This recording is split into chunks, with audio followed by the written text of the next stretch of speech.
You're watching Business Access TV. Business Access. Business Access. Business Access. Business Access. You are watching Business Access TV. Business Access TV. Serious about business. Serious about business.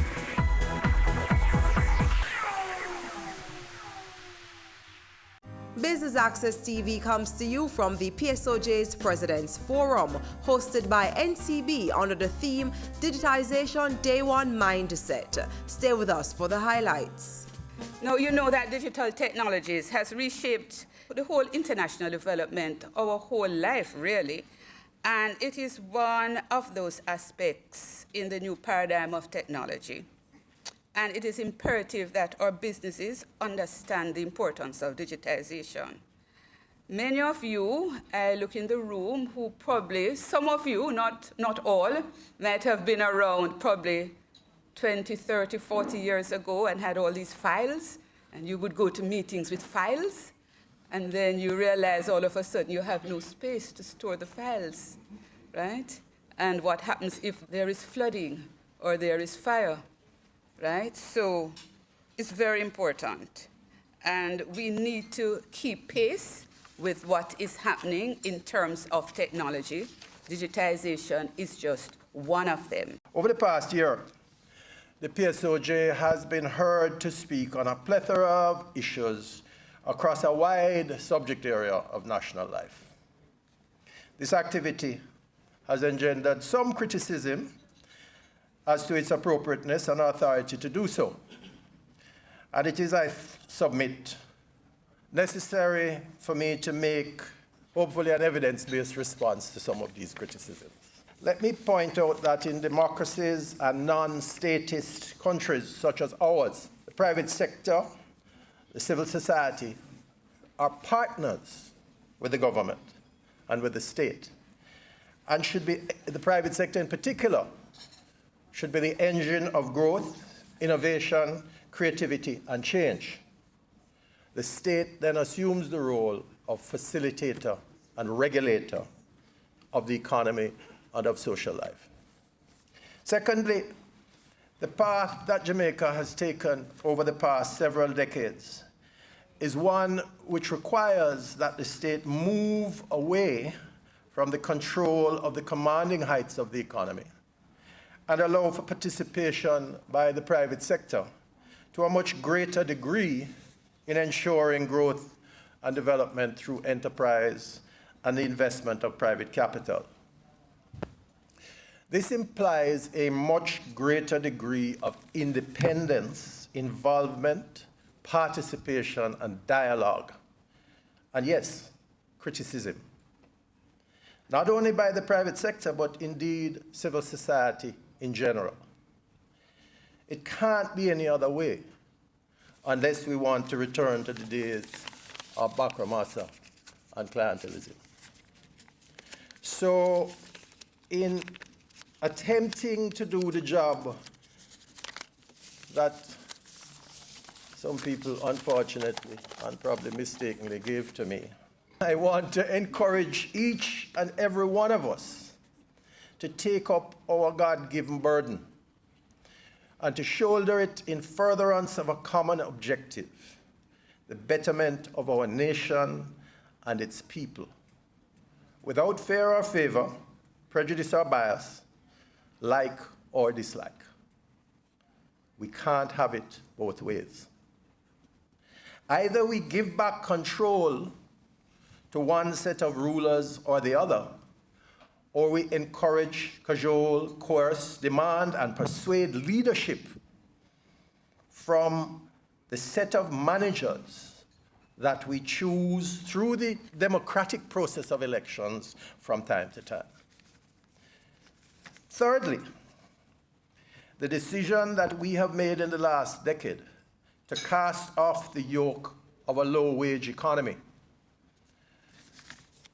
to stop being a mendicant nation that has gone to the IMF 15 times in the past 40-odd years, and to choose a path of growth and development that requires independent thought, hard choices, rigorous equity in our treatment of one another, creativity, good governance, And finally, accountability and transparency. This is, as Buju will tell us, not an easy road. We must realize that it cannot be business as usual. And it is incumbent on our thought leaders and influencers to create the understanding among our people that all hands must be on deck in furtherance of the achievement of our national and individual goals. The standard crab-in-a-barrel, partisan, selfish, tribalist, regional, parochial, and garrison behavior is a detriment to progress in creating an independent and truly sovereign, resilient state. The road we have chosen to come out of Egypt is by necessity involving the development and acceptance of a growth inducement strategy. Because in order to achieve our goals, it will take cash to care. We will have to complete the correction of our fiscal and monetary imbalances. And to some extent, we have done well, and we must give credit where credit is due. Successive governments have kept their noses to that grindstone. But we'll have to make our people technologically ready.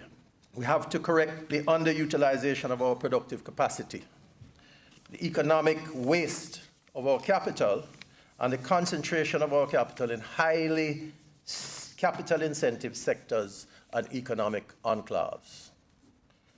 A mighty set of tasks. But this country is equal to it. Our government cannot do it alone. So when the private sector is heard, and particularly the PSOJ, is heard cussing, whining, complaining, criticizing, and occasionally praising, we believe that we are doing our job. We speak on many subjects because we represent many categories of members: universities, banking, business processing, agriculture, tourism, manufacturing, distribution, entertainment, construction, energy, micro, small, and medium-sized businesses, and individuals, and recently, embalmers. You could say we represent the quick and the dead. This is the unique nature of the private sector organization of Jamaica. So we have to speak on many fronts. And we do this with a tremendous staff of 12 people, including 2 groundsmen and the office lady. In the process, we will mash some corns. We will ruffle some feathers. Maybe we'll even make some enemies. But hopefully, we will change some attitudes and some behaviors and cause some people to think and act positively. We ask for your understanding and your critical and constructive guidance and your realization that we are in a new paradigm. This topic this morning demonstrates a new aspect of that paradigm. And we hope that the message goes out loud and clear that we are in a brave new world requiring a different, mature, nationalist approach for us to have the chance to succeed. Doggin Global Business Process Outsourcing. Doggin Global can help you with your day-to-day administrative and secretarial needs. We provide solutions for streamlining your accounting and bookkeeping procedures, so you can get on with running your business while knowing that all the accounting and statutory needs are being taken care of.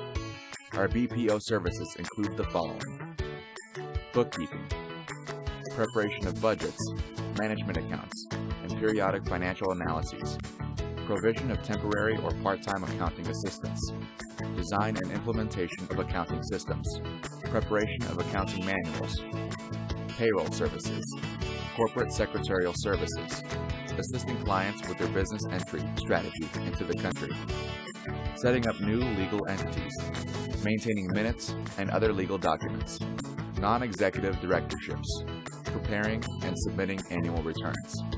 For additional information, contact us at email info@doggin.global, website www.doggin.global.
I'm Shani Jajo, and you're watching Business Access.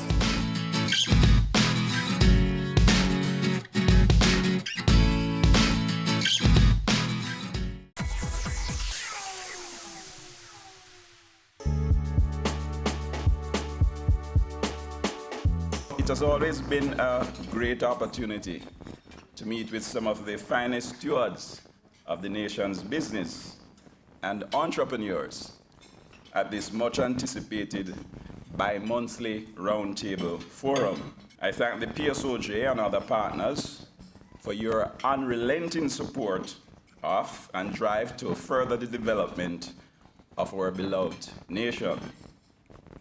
Your joint vision and effort has been propelling this unique event, which celebrates Jamaican businesses, as well as the hard-working entrepreneurs who are not just dedicated to winning at business, but are also dedicated to winning at life. At these breakfast gatherings, we are afforded the opportunity to enjoy good food, good company, and perhaps more importantly, to enjoy essential business insights that we are privileged to take back to our own companies and to enhance our individual business models and workplace environments. At NCB, we have seen the benefits of aligning ourselves with institutions like the PSOJ and supporting this forum that continues to create an avenue for like minds to develop solutions towards sustainable economic growth in Jamaica. I propose to you, ladies and gentlemen, that the journey towards achievement of this buoyant economy starts and ends with day one.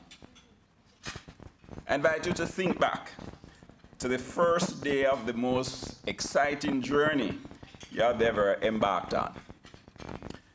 Reflect on the fire of excitement you felt that kept you from being still.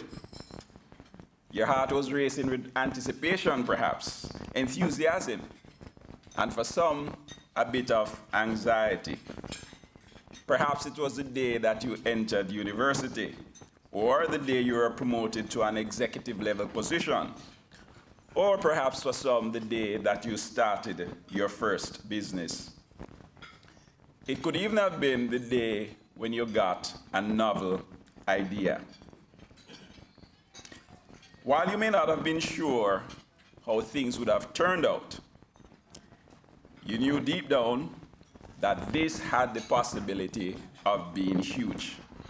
But whatever the situation, we can recall being full of zeal and vision on that particular day.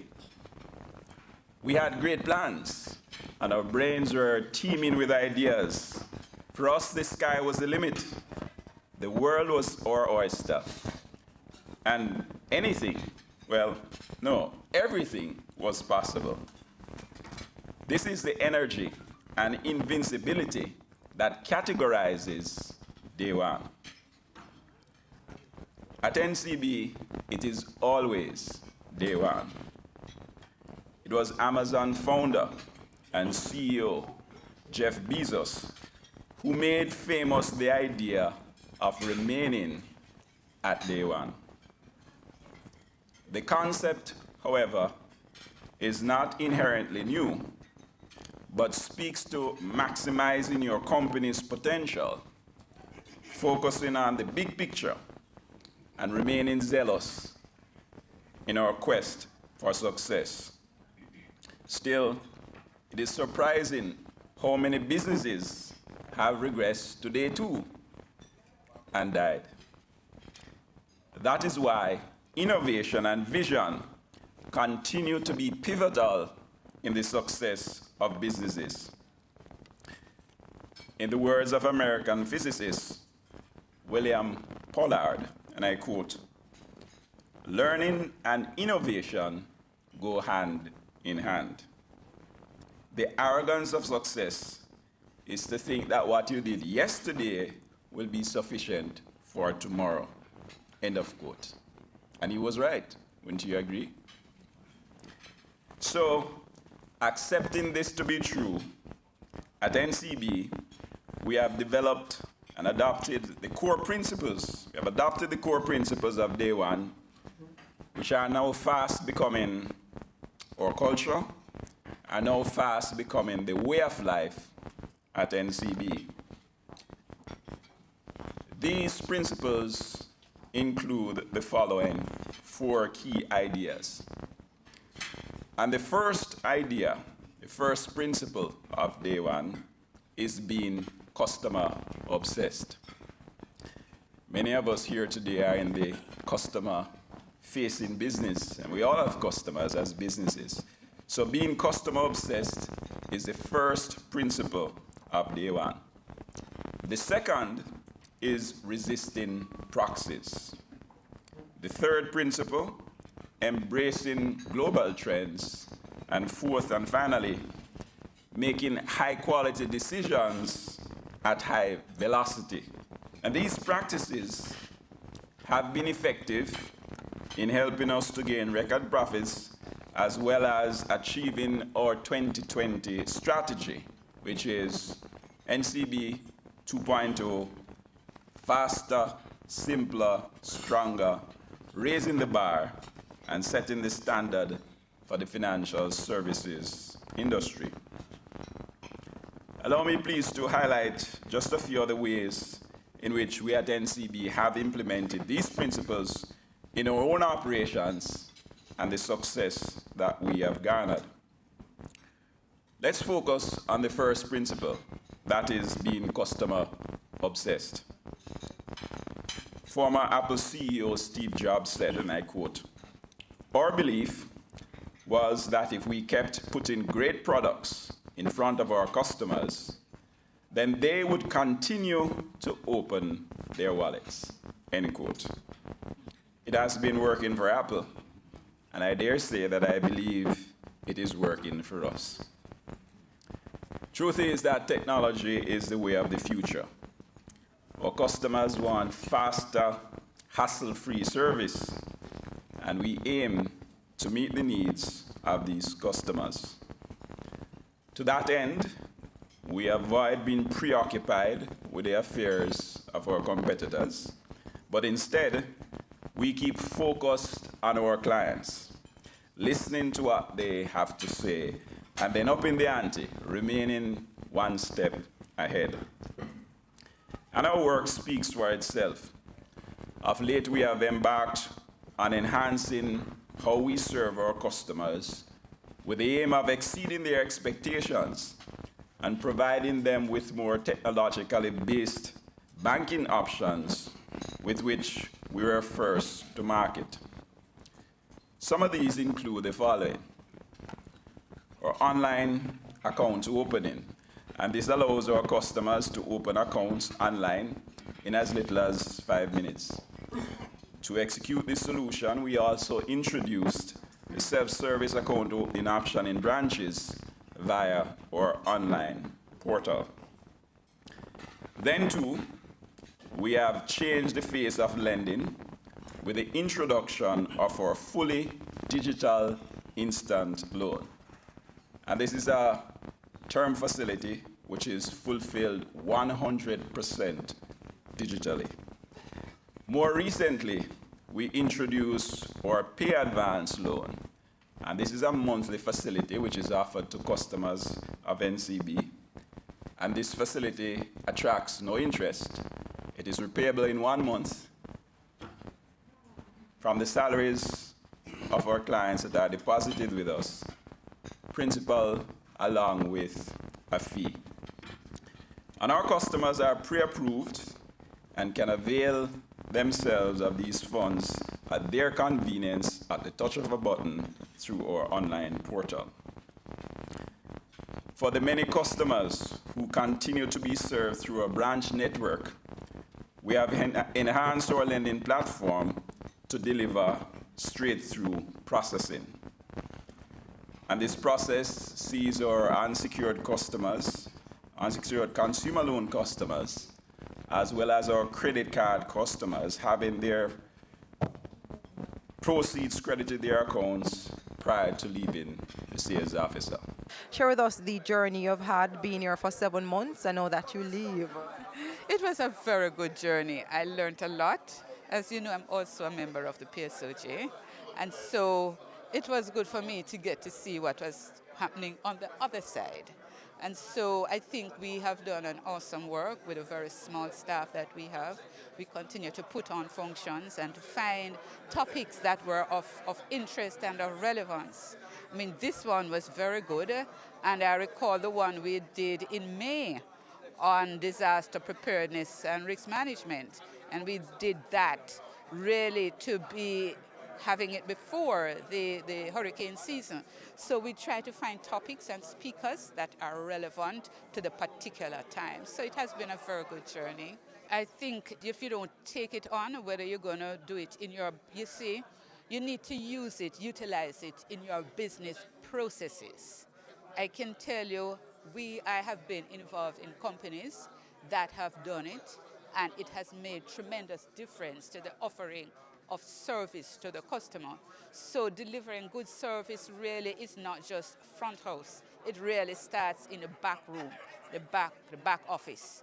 And so you have to, I wouldn't even say automate, you have to sometimes re-engineer those processes using technology in order for you to be cutting edge and above the rest. And you also have to keep up. Even a simple thing like your telephone system. Many people don't even realize that for your telephone system, it's much cheaper in the long run to put in a VoIP, for example. You know, and I'm sure later on it will move beyond that. So you always have to you have to learn and know what's happening in your industry so that you are able to be always innovative and always a step ahead. You spoke about digitization this morning. Are there any fundamental issues that often challenge organizations in their attempts to digitize? One of the key challenges I think an institution will face in their attempt to digitize their processes and their business is the mindset of the individuals they have on board. At NCB, we have used the agile approach as we sought to change the business, and this essentially requires close collaboration of small groups of persons and persons who have specific skill sets required.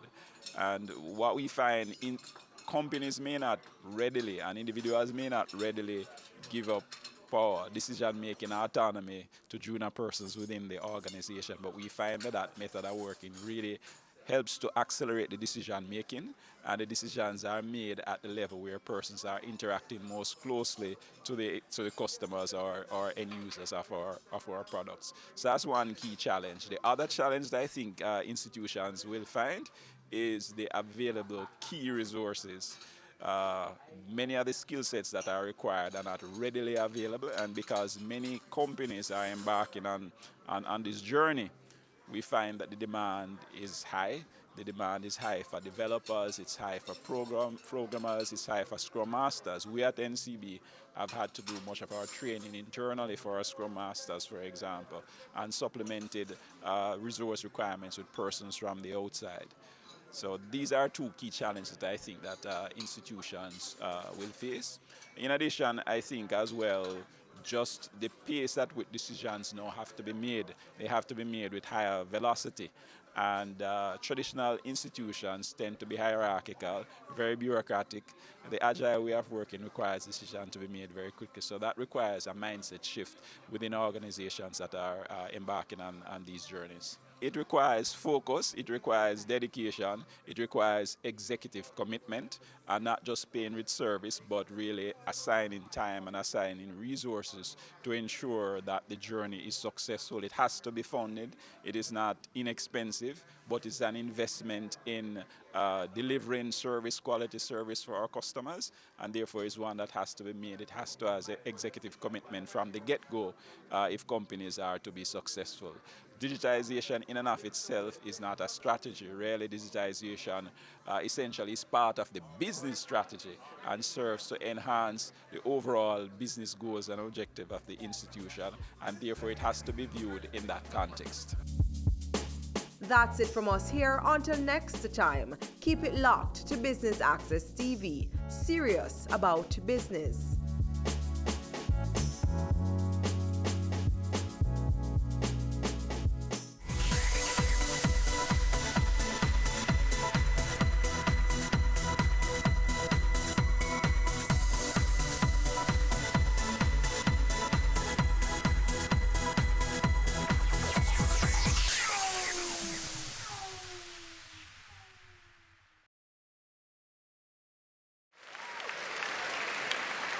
I do have a dream, and I know you have a dream, that we can make Jamaica the place of choice for you to choose to live, to work, to do business.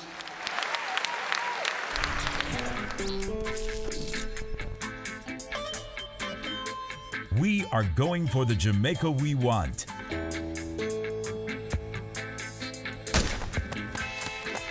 Making steady progress to achieve the Sustainable Development Goals in our National Development Plan, Vision 2030 Jamaica. We have teamed up with valued partners, working through strong institutions to reduce inequalities in our society. We commit to being responsible in our production and consumption, ensuring we build sustainable communities in harmony with nature. Jamaica is making significant strides in providing quality, lifelong education for all, enabling our people to be engaged in decent work to drive economic growth, equipping men and women with the skills to build resilient infrastructure, promote sustainable industry, foster innovation, and utilize new technologies. Urgent action is being taken to manage natural resources responsibly, protecting clean water sources, ensuring access to water and sanitation for all, diversifying to alternative energy sources, conserving our environment and sustaining life below water and on land.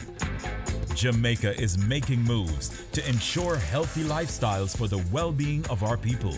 We're promoting sustainable agriculture to achieve food security, improve nutrition, and end extreme hunger, putting in the work to end poverty in all its forms. We're on track in achieving our Sustainable Development Goals through realizing our Vision 2030 Jamaica. We will leave no one behind. And I'm chilling right now, cause we're winning right now.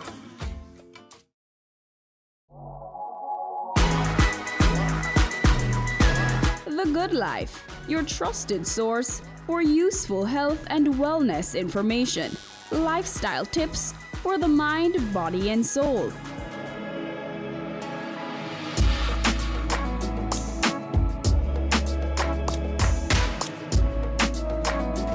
Tune in Tuesdays at 8:30 p.m. on Business Access TV.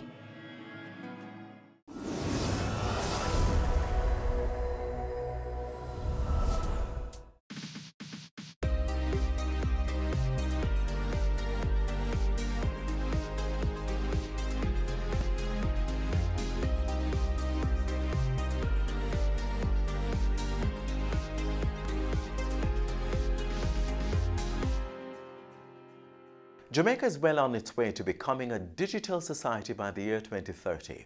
That's right. Through agencies such as the Companies Office of Jamaica's new electronic business registration form, we're closer to becoming the place of choice to live, work, raise families and do business. We'll tell you how you may access those and other services within the next half hour. I'm Adrian Atkinson and you're watching Jamaica Magazine, so stay tuned.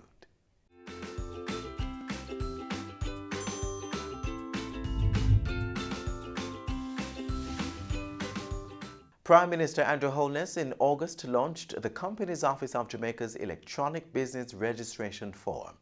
Here to tell us more about this online platform is CEO Mrs. Judith Ramlogan.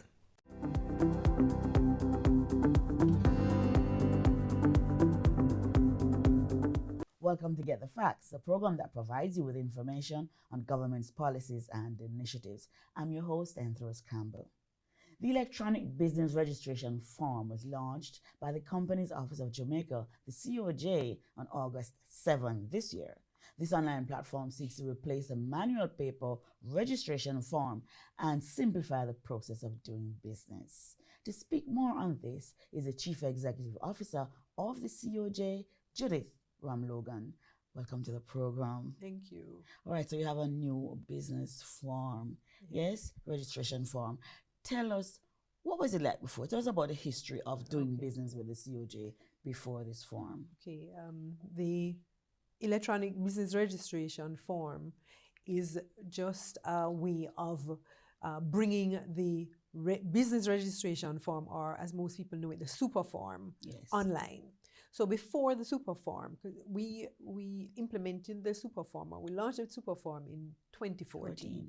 Before the super form, a company or a business, somebody who wanted to register a business name would come to COJ, register that company or business name, get a certificate, a registration certificate, which that person would now take to the tax office to get a taxpayer registration number, to the Ministry of Labour and Social Security to register, to get an NIS number, and also take it to NHT and to HART to be registered. Yes. That could take about 7 days, 7 other days. So when you are incorporated or you're registered, it would take 7 other days or 7 more days for you to be able to start a business. Yes.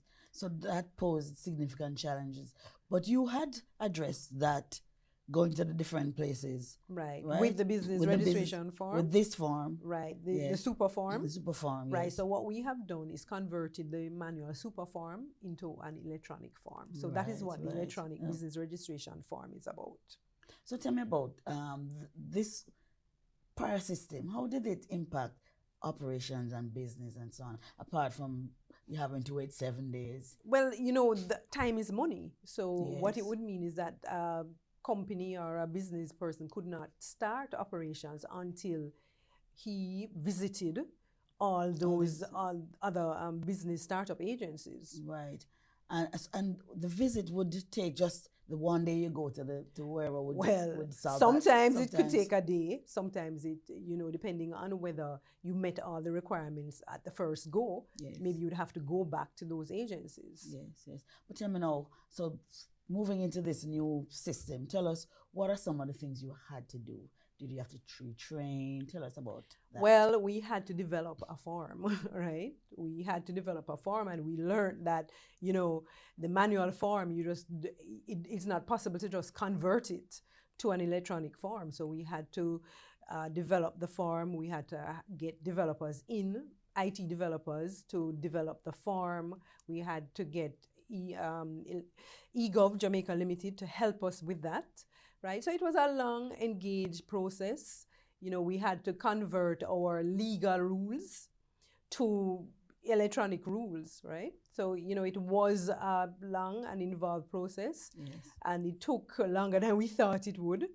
Was more complex, but we are at the point now where we have this electronic form. Okay, great. And what about persons within your own organization as it relates to how they would treat with customers? Well, the thing though is that the electronic form is really just about how the form gets into our automated registration system. So the internal staff didn't really need much training because it's the same information that they're receiving.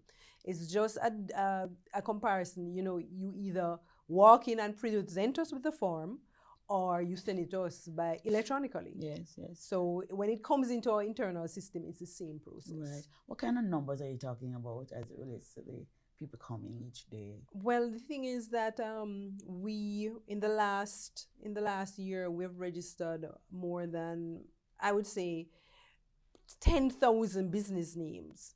Right now, most of those come, they walk in, right? But in the last year, we have registered 1,124 business names online, right? Yes. The form was developed in 2 stages. So since last year, you could register a business name online. But just since this year, you can register a company. So to date, we have only seen 2 companies being registered online. Yes. And part of the reason is that we have How many? Two, because we have not publicized. Yes. We're about to embark on a major public education campaign about registering online. Right. But the business names, persons have been using that system, and we have a kiosk at COJ. So we invite persons to come and use that kiosk to register their business names. So tell us about the difference between the business name and the companies. Yes. I get that question all the time. A business name is just a name that you use to, other than your first and your last name, right? So if I was just say Judith Ramlogan, attorney at law, I wouldn't have to register a business name. But if I said Judith Ramlogan and Partners or Judith Ramlogan and Company, I have to register that business name. Now, it's me, right? So Judith Ramlogan and Company is Judith Ramlogan. So there's no separate personality. Whatever liabilities I might incur, or the business might incur, those are my liabilities, right? With a company is a separate legal personality. So if I decide to form a company, and I can form a one-man company, if I decide to do that, Judith Ramlogan Limited, right? What it means is that any liabilities incurred by the company, those are for the company. Any assets that I have as Judith Ramlogan can't be touched. So that's the difference. So we take a break now. We come back with more information on the Companies Office of Jamaica. Please stay with us.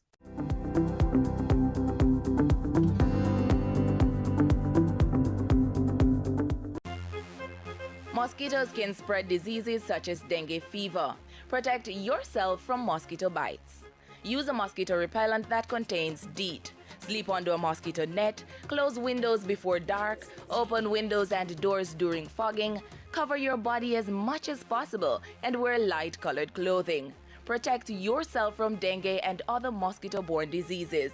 Do your part to prevent mosquito breeding in your surroundings. A message from the Ministry of Health.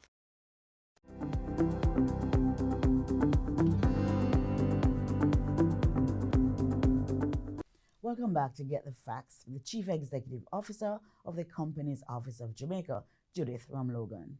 Now we're talking about the electronic business registration form, which is a new feature, and that's part of the whole modernization of the COJ. Right. Tell us a little bit more about what else is happening at the COJ. Right. Well, the Companies Office has been an executive agency since 1999, and we have had our same organizational structure since that time.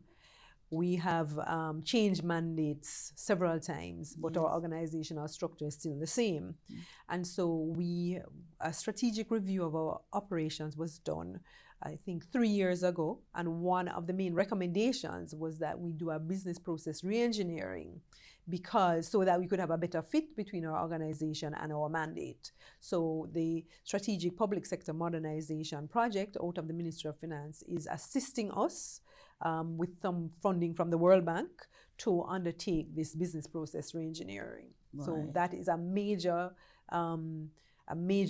thing that we'll be a major project that we'll be embarking on in the next financial year. Right. Any specific area that you're targeting? Well, we're targeting all areas. So it's operations, it's our ICT, it's our legislation, because all of those things work to make us what we are. So we are targeting, it is a major endeavor that we'll be embarking on. Right. Could we look at some of the, going back to the the electronic form, Yes. some of the features of the form, and have you included anything that you never had before? And tell us about how people can go online and access. Well, okay, so the form is accessed on the COJ's website, which Yeah. is www.orcjamaica.com. The thing is that this is a major change for us, because you remember people would have to walk in. There's nowhere to access our services except walking into one of our 2 offices. We have an office in Montego Bay and we have one in Kingston. Now, this is a major change, because remember, before, anybody wanting to register would have to come into one of our 2 offices or send an agent, right? Now, anybody can do it from anywhere in the world. You can go online and register your company or your business name. Yes. Right. So one of the features is that you have to get a subscriber login, right? So you go online and you get that subscriber login. We will approve you will get an email notification saying that this is your login and you have been accepted. Then you go and you would go now to reserve, to get name approval, because you can't register a name without getting it approved. Okay. We have given you a 2-day free name reservation. So if you could go online, you say, I would want to this is the name I'm proposing. And we will, within 2 days, we will respond to you and say, this name is acceptable. And we will, if you want a 2 days reservation, because, sometimes it takes time to gather all your information, Yes. because you might have to upload documents and such. So we'll give you a two-day reservation. Before the expiration of that 2-day reservation, you go back to the business registration portal and you complete the online form that's there. And after that, you complete. In order to submit, though, you need to sign the document. There's an electronic signature that you need to do, right?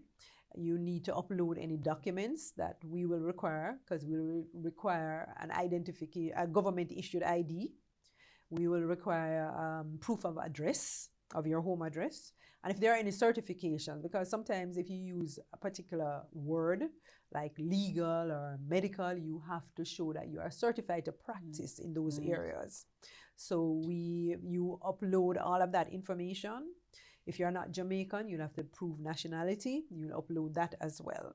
It sounds like a lot of information you need to get before. It's a lot. Yes, you need to gather all your information. So it makes sense if you're watching this program to get these documents before you actually go online, so it will save you some time. Yes. Yes. Although there is a facility that you can save the document and go back to it. Yes. But it's not a long window. Yes, So you really should gather all the Yes. information. Yes.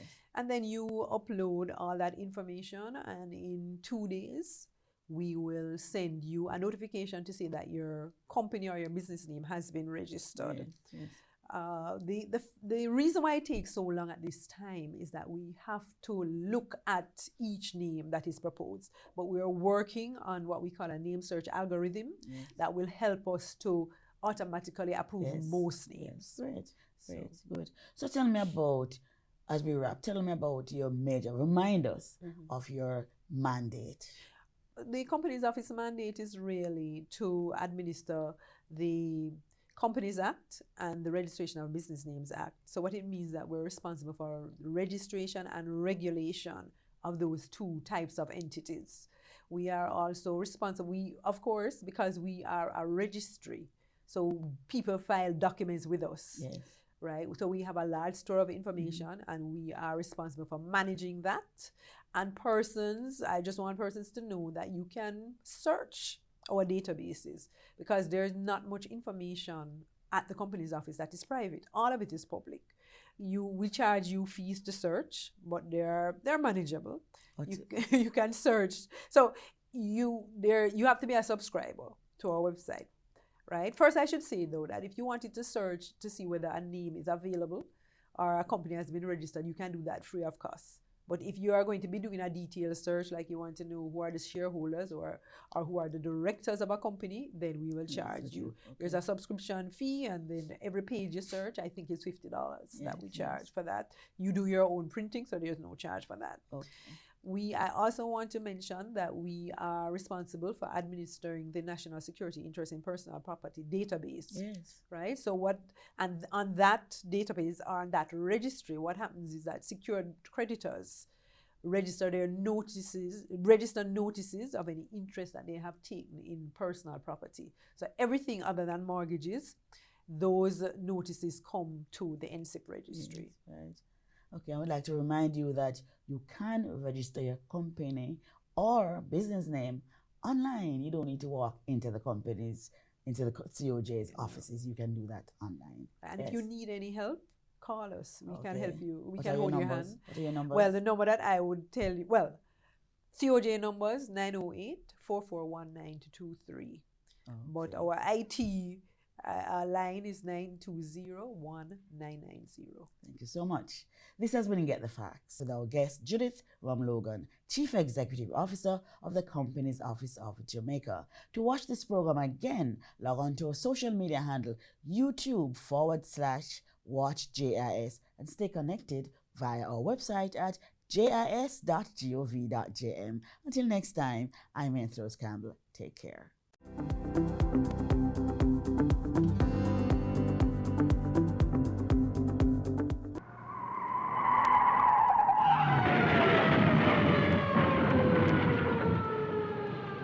Each time you're not paying full attention to the road environment, the greater your chances of getting in a crash like that.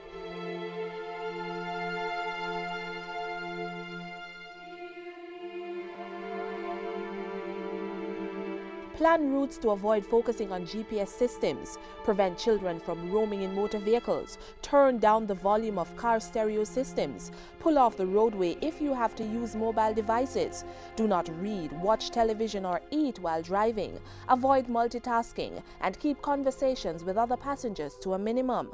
Whether you walk, ride, or drive, avoid potentially fatal distractions.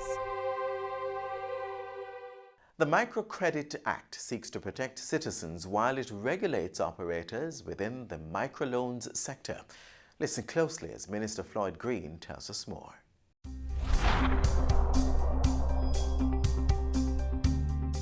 The Microcredit Act was tabled in Parliament by Finance Minister Dr. Nigel Clarke in February. It is intended to regulate microcredit service providers by ensuring they're licensed by the designated regulatory authority. It also requires microcredit service providers to keep proper accounting and other records and make timely reports to that authority. State Minister in the Industry and Commerce Ministry, Floyd Green, says the Act undertakes a three-goal approach of effectiveness.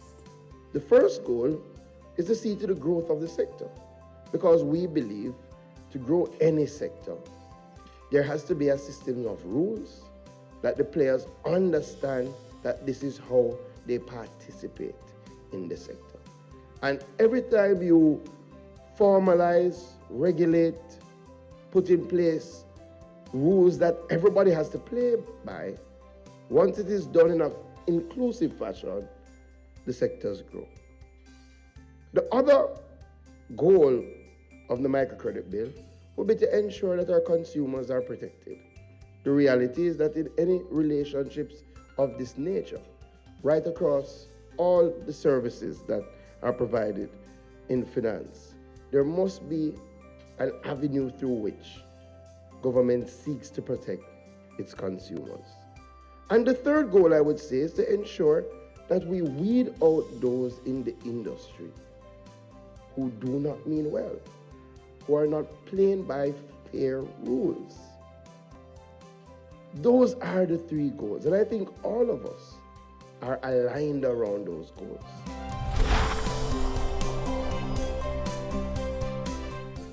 Keep we island clean, so clean. From the peaks to the beach, so clean. No dirty up Jamaica, please don't do it. Keep we island clean, so clean. From the peaks to the beach, so clean. No dirty up Jamaica, please don't do it. No dash, no paper, no dash, no plastic. Dispose your garbage responsibly. No know how to recycle, learn it quick. And if you drop it, better pick up every piece of it. Plastics last forever, don't forget the bits. Cause when them touch the street, them end up in the sea. Collect pan the reef where they fish them feed. And when you want seafood, I eat your Keep eat. we island clean, so clean. From the peaks to the beach, so clean. No dirty up Jamaica, please don't do it. No dirty up Jamaica, no dirty up Jamaica, no dirty up Jamaica, no dirty up Jamaica. Farming isn't just about planting a seed and watering it. It involves much more considerations like finding the right area with the right soil type for certain crops, ensuring you have water and a market for your produce to avoid a glut. Check this out. To provide jobs for persons, it lets me feel like, I'm really contributing to the economy of the country. It's just a good feeling. And to produce the quality products, to compete with the international market and to produce goods that actually look much better than imported goods, it's a good feeling for me.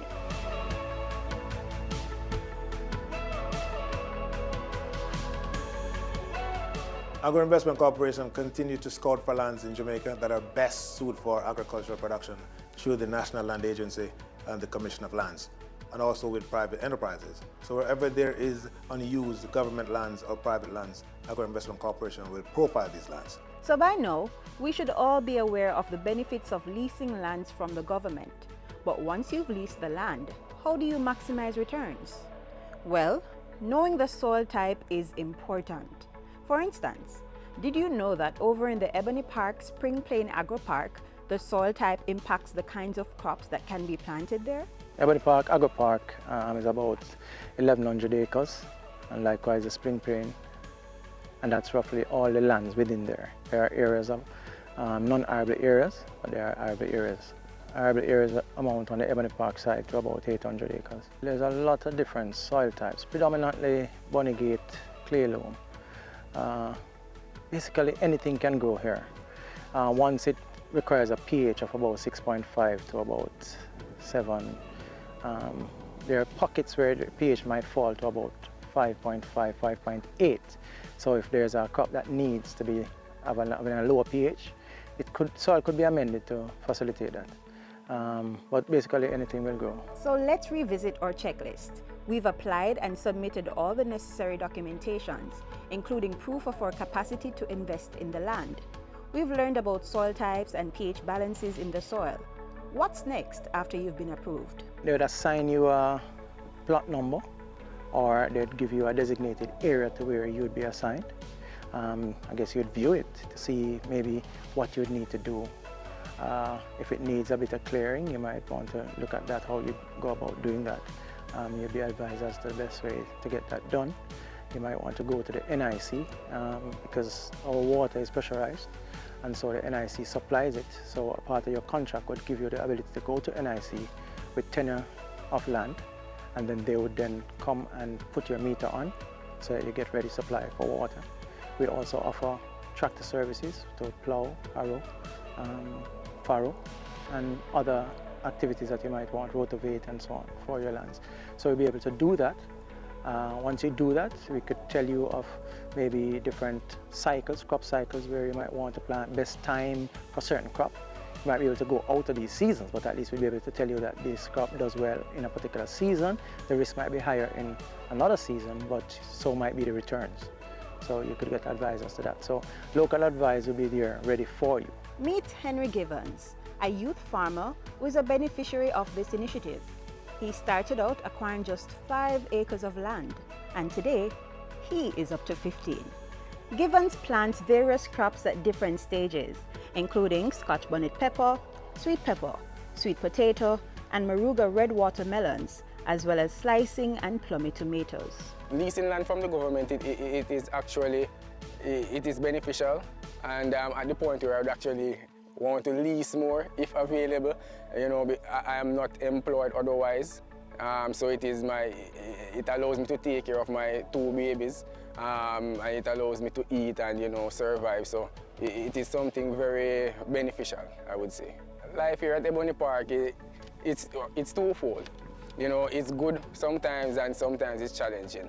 One, you know, persons around, some persons, they know what to do with their crops, for example, and they don't want to do it. So sometimes, you know, we have a lot of pest and disease outbreak, and some persons just don't want to invest the funds or do what is right to actually, you know, make the agro park much better and a much cleaner environment. And then, you know, also, sometimes there's a major issue with the whole irrigation system. It costs a lot sometimes, because even if you look into the pepper field, you know, sun scalding is a result of a lack of water supply sometimes. But, you know, it's a blessing, you know, and, you know, there is not only negative, because, you know, once you have irrigation, then, you know, without the irrigation, I couldn't do anything like this, none at all. Farming can be an expensive venture, but it's also beneficial. As a youth farmer, the challenges may not even be financial. Some older persons, because they're so, well, relatively young, they don't want to work with you because they said they don't want to work with a younger person. However, you know, sometimes it's good to know that, you know, for some persons that really can't afford to go into the farming as deep, that you can provide them with not only a job, but you can also assist them with technical, you know, technical advice to improve their smaller production that they do as well. My advice to younger farmers or investors is that they should not be discouraged or swayed from agriculture. It is something that can be beneficial, and, you know, is a good way to make a good foundation for themselves and their families. So it's something that they should look into and be strong about it. That's the only way we can build our country.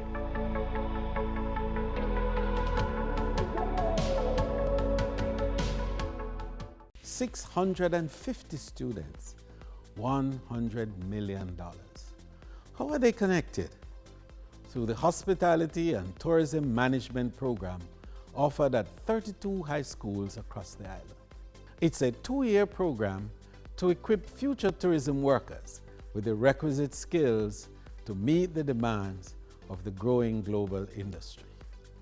Graduates will be certified by the American Hotel and Lodging Educational Institute and received an associate degree from a local college. We're building a resilient tourism industry through human capital development.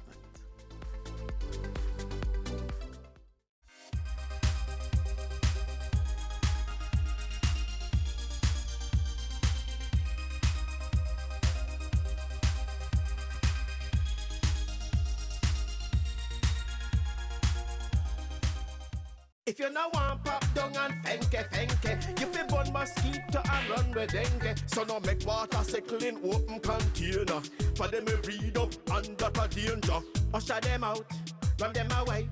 Zap them with the zapper and down them with spray. Use mosquito net and mosquito screen. Protect your household, now make them come in. If you no want pop down and fenke, if you burn mosquito and run with dengue. If pain lick your head and your joints and your eye, and you want fever meat and your temperature high, it could be dengue, don't hesitate. See a doctor, don't self-medicate. For some painkiller can make you bleed, and you will try to recover and no succeed. We no want pop down and fenke. We fi burn mosquito and run with dengue. A message from the Ministry of Health.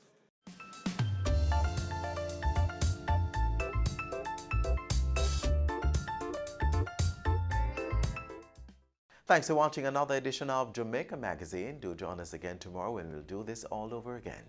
Until then, send your feedback on today's show to jamaicamagazine@gis.gov.jm.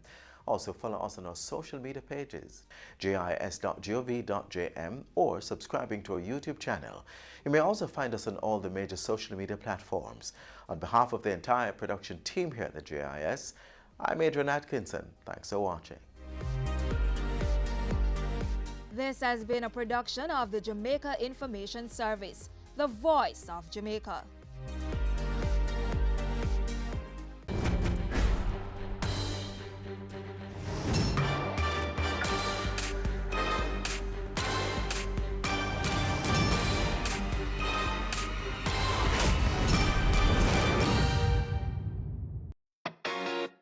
This week on Home Sweet Home, we explore Trial Club in Hanover, learn about this historic property, and then get a personalized tour of one of its outstanding homes, Hanover Grange.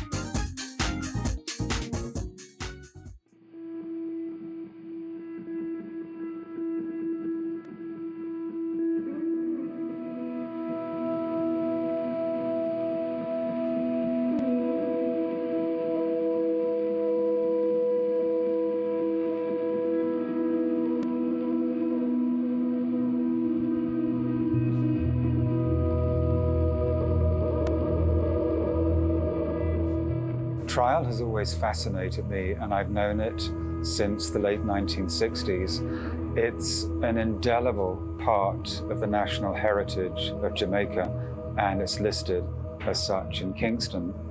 We can actually trace the name as far back as 1680. We don't know if there was a Mr. Trial or a Mrs. Trial, but it's always had that name. And in fact, at that time, it was far larger because it included Recovery Pen to the south and Phoenix to the east. So in the 17th century, it ran to almost 6,000 acres. A lot of people have said that it used to be a plantation. It's not strictly true because Trial was always more of a pen, and a pen is mixed use, so it's livestock, some agriculture, and certainly over time, pimento was grown here, coconut, and also a little bit of sugar.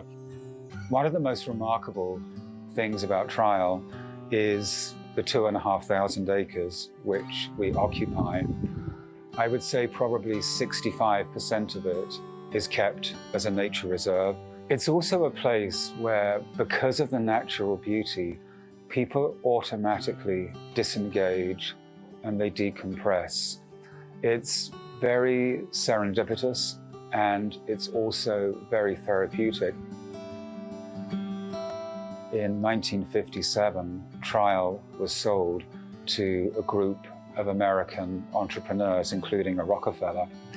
They had this vision of creating a private club in the parish, whereby they would carve out certain parcels of land where people could build a villa, and with large gardens, an average of 2.5 acres up to 14 acres.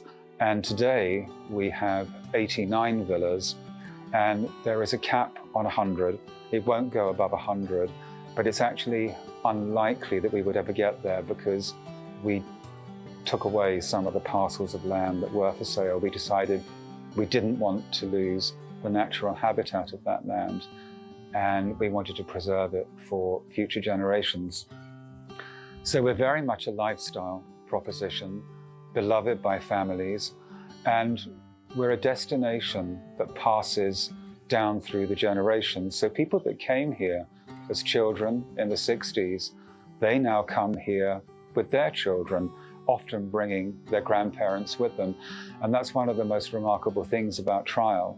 Once people discover us, it's almost as if they found that home away from home. They go away for a few months, and then there's that siren call that Jamaica sends out if she decides that she likes you and she lures you back. We're sitting in the 1834 Great House. It isn't the first Great House to have been built at Trial. The original was actually further to the south. This Great House was constructed by Robert Allen and his family, and it's very much the hub of the club. We offer afternoon tea here every afternoon. The bar, which is to our right, is always very popular, and people can come up here for dinner, book the terrace for a private party, and of course it has that amazing view of the entire 2-mile coastline, Montego Bay to the east, and then looking up to Lucy in the west. We've got very strict bylaws which speak to the architectural guidelines if you're building a property here.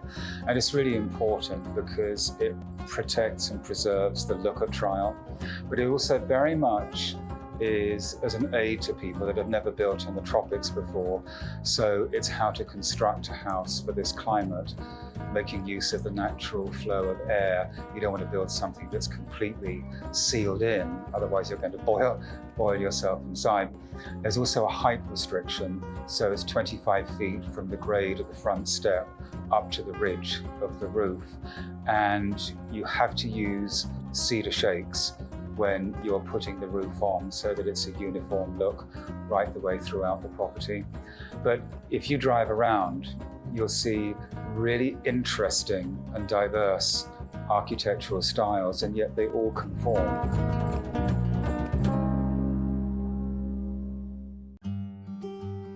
The majority of people that buy here, they will come for 6 or 8 weeks a year.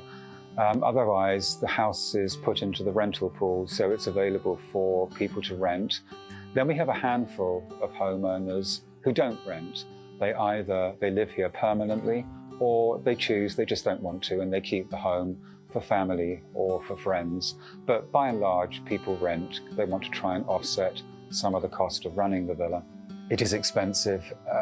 I think one thing I always do when somebody from a northern climate expresses interest in buying a home in Jamaica, particularly at trial, I sit them down and we talk through the cost, because owning a house in the tropics is very, very different from owning a house perhaps in North America or Northern Europe.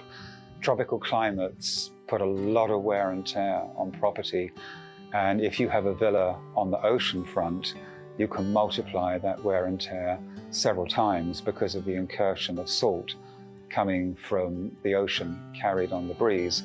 So if you own a property in the tropics, you probably know yourself, it's constant maintenance throughout the year. You paint the outside, 6 months later you look at it and you think, good Lord, I need to paint it again. So it isn't a cheap proposition, but it's something that if you do take the plunge, it gives you so much pleasure, and you feel that you actually belong to the country, because very much you are becoming a bona fide Jamaican when you buy a property at trial. I just think to discover trial is in many ways to discover the true beauty of Jamaica. I think some people see the Caribbean as a beach. Jamaica is different. Jamaica is a country, and its two most unforgettable attributes are its people and its natural beauty. The people are what make Jamaica what it is. They go out in the world, they succeed. Because we're a large island, we're very true to our motto, which is out of many, one people. So many different races that have all come together. And by staying at trial, it encapsulates that, because you look at the people that work for us, whether it's the club staff or the villa staff, and we're so true to that motto. And people that come to stay here fall in love with the people that they meet. And if you're an owner here, your staff at the villa become an extension of your own family. And that's how every owner treats it. Coming up, Hanover Grange is a 6-bedroom suite house, and we've got a lodge which got a 3-bedroom. So it's really a 9-bedroom. Ready for cable for as little as $100? Ready for no monthly cable bill? Ready for 10 TV channels absolutely free? Then pick up our Ready TV box at authorized stores for $4,500. Hook it up to your TV set, then top it up with Ready Credit for 1, 7, or 30 days. Buy now and get $1,000 free Ready Credit and start watching your favorite shows. Pick it up, hook it up, top it up. Ready TV. Prepaid cable TV when you're ready. Now serving Kingston and St. Catherine. Limited time offer while stocks last. Conditions apply. welcome back to Home Sweet Home. Trial Club has many beautifully designed properties, but the eye-catching Hanover Grange certainly stands out. Hi, I'm Teresa Roberts, and this is my husband Andrew Roberts. And welcome everybody to our home, Hanover Grange at the Trial Club Jamaica, which is a house that we designed and built.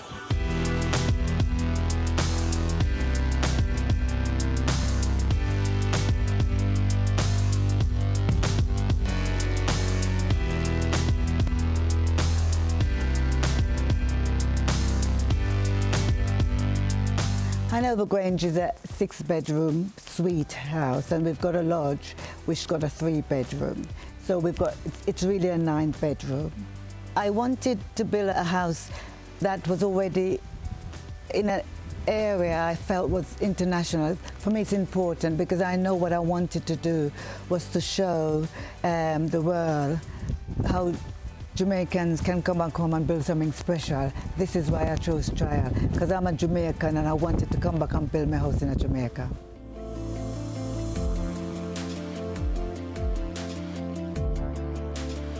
What inspired the name was that we've got a home in Somerset called The Grange, a Georgian house. So that was always going to be, you know, this is a replica, a modern version of The Grange, because The Grange is a beautiful, beautiful home, and it's Georgian.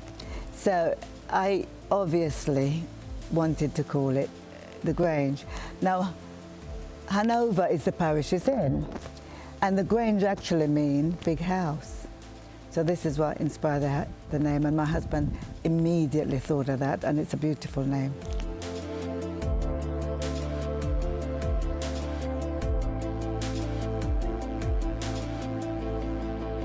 If I was left to my own devices, I would probably design just a white box, and that would be it, very minimalist. And we actually live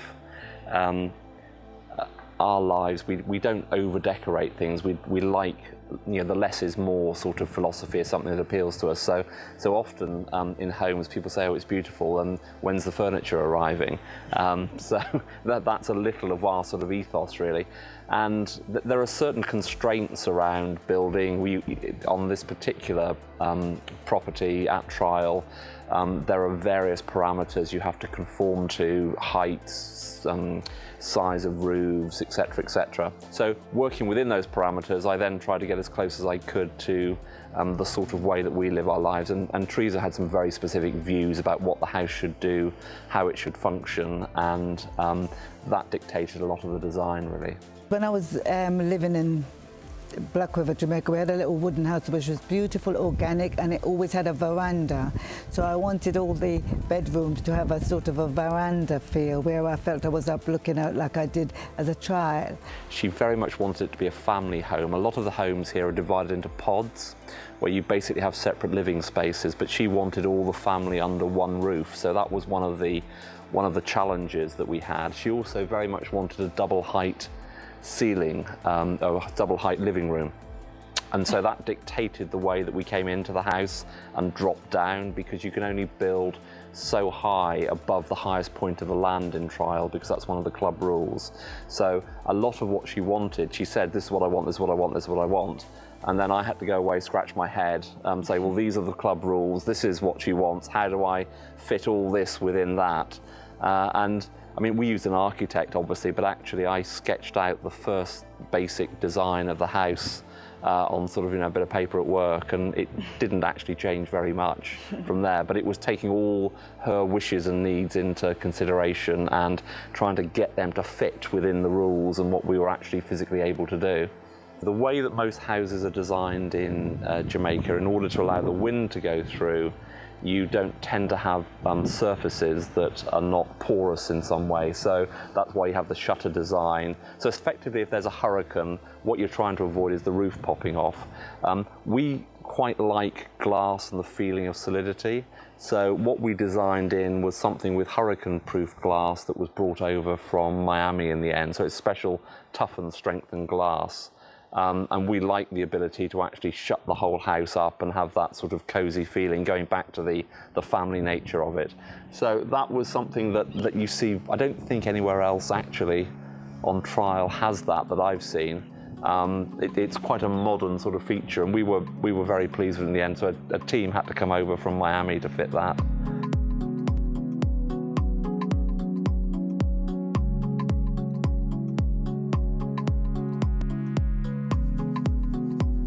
I'm an arty person, and everything I look at is almost like an exhibition, you know, and I know less is more. And if you put too much in anything, it's overcrowded and you can't see the importance of it all. So it's always the way I do. If I'm going to do an exhibition, I just always want to do the less, just show the things that are good rather than clutter. Clutter doesn't appeal to me, really. I mean, we actually like the beauty of the building itself, and one of the very nice things that we were really pleased with about the house, although we're slightly biased, is that almost from every angle, it looks attractive. It looks beautiful. So that's something we don't want to hide. We don't, you know, this is the form, not hiding it. It's beautiful in itself. The first thing I bought for the house was my chandeliers, because I wanted to create this house that had black chandeliers, because I'm a black Jamaican. And I wanted to everybody to say, oh, do you know that house with the black chandeliers? A black Jamaican know that. And that's why I created that. And then I also had the thing about having all the black things. So then I went and got black bath, because it's so important to have that little bit of colour to distinguish different from any other house. And that's what I created for myself. I mean, there were certain aspects of the house where we wanted to, in as much as we could, to get it to reflect us and our personalities. And so the black obviously reflects the fact that Teresa is a very proud black woman, and she wanted people to know this was a house owned and built by a black woman. We pushed the swimming pool further away from the house than you would normally do in a holiday home, because I wanted a little of English formality about the house as well. I mean, Georgian architecture is obviously, you know, mainly came from the UK, and I wanted a little English formality about the house, not just a holiday home with a swimming pool in front and lots of suntanned bodies walking around in front of me having tea at 4 o'clock in the afternoon, which I don't, but if I wanted to, I could. The actual construction process was 18 months? Oh God, 18 months to 2 years? Such a long time. Something like that. Yeah. Building from whatever it is, 4,000 or 5,000 miles away, was much easier for me as a person than building around the corner, because I'd have been around there every 5 minutes saying, what are you doing here? And all I could see was pictures sent back every week. I mean, having said that, the architect and I sort of fought like cats and dogs about most things, but that was only because I was wanting to take out detail, and we wanted the house as we wanted it. So I was very much involved in it, but actually the construction process, I would have got much more involved had I been living around the corner. So we made trips out here to see progress. Yeah, I mean, one of the reasons Teresa wanted a house in Jamaica was to make sure that our family was connected to Jamaica for ever and ever, if possible. So that, you know, the next generation, the generation after that could come and use this home and enjoy it, and they wouldn't forget their old grandparents who'd left them something that they could enjoy in life and an experience in life that hopefully they'll treasure forever. And people from Great Britain, and I will say it like this, always, they spend most of their time living in other people's house there, because they don't build house there. It's very rarely, you know, you go in Britain and build a house. And so there is a house we've built here that our children and grandchildren will live in a house built by their family. It's a strange thing to say, but actually not having ever built a house before, and I don't think Teresa will ever let me build a house again, although I'd quite fancy the idea. It's actually quite emotional to think you've left a mark on the planet that actually is you. Yeah. And that sounds strange, but it actually is quite emotional to think that is a bit of the world that I've created. Yeah. Don't go anywhere. We wrap things up with Teresa and Andrew Roberts when we return. Have you seen it? It's BATV Live. Live streams of business news weekdays at 7:30 p.m. Stay on point Thursdays at 8 p.m. with our Business Current Affairs show, and Weekend Business Report Saturdays at 7:30 p.m. wherever you are. Log on to our Facebook page at Business Access TV or visit our website at batvja.com. Live and at your fingertips. Business Access TV, serious about business. Welcome back to Home Sweet Home with our showcase of Hanover Grange at Trial Club in Hanover.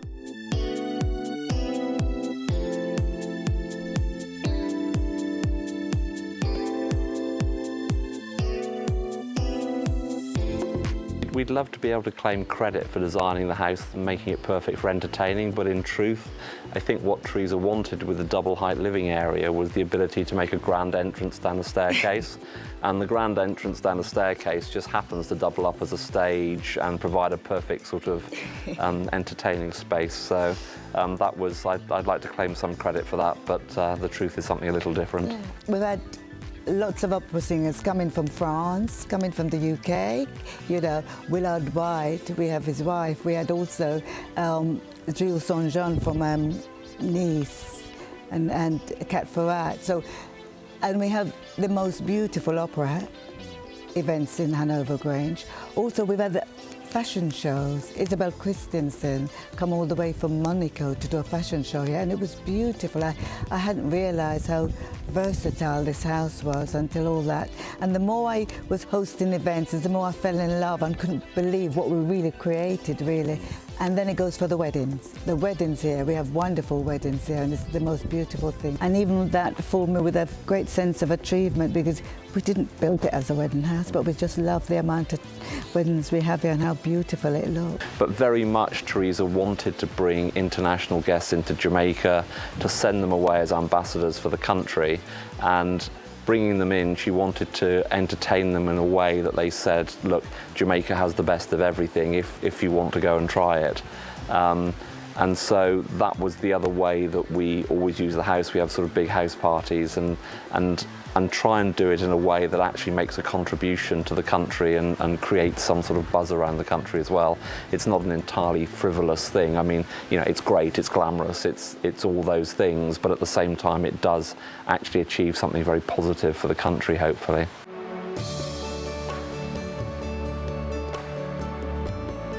When we opened the house, Ivana Trump came and stayed with us.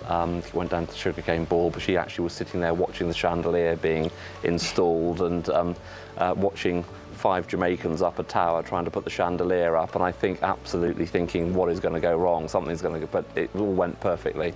So Ivana Trump came initially. We also had some very well-known boxers. So Chris Eubank has stayed here with us. David Hay has stayed in the house on numerous occasions.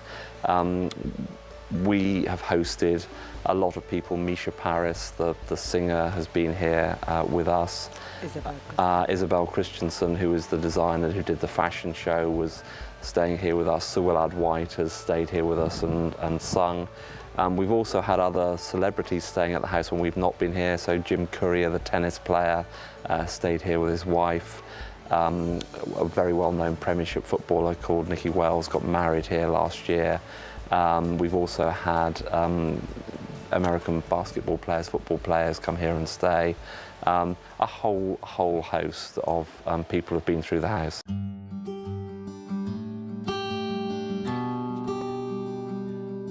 I'm a great fan of Jamaican art, and I try and promote and support that. And because I felt as a small island, we had a great art community, and I really do like the quality of the Jamaican art. I felt that this house has to represent me, and I needed to push the Jamaican art. So all my suites are named of Jamaican artists, which is why I have Edna Manley, Barrington Watson, Albert Hewitt, all the great Jamaican artists that contribute to these younger generation. And the other thing is, I've got a gallery. I wanted a gallery because, again, you know, to have a home with a gallery is so special, and it's part of my passion about promoting the Jamaican art. And the other thing was, because I'm so involved in everything, because I think in life you have to care about everything. You have to care about politics, you have to care about art, you have to care about everything, and you have to be a part of it. Otherwise, you can't complain if it doesn't work. And I always I thought, how many people in the Jamaican cabinet? And I was told 30, so I thought I had to have a dining table for 30. Which is why I had a dining table for 30, just in case I want the cabinet to come and visit me. Having sat and thought about specific purposes for specific rooms and areas, I think we've probably exceeded what we expected for each of those areas because they've all been used in the way we anticipated. Yeah.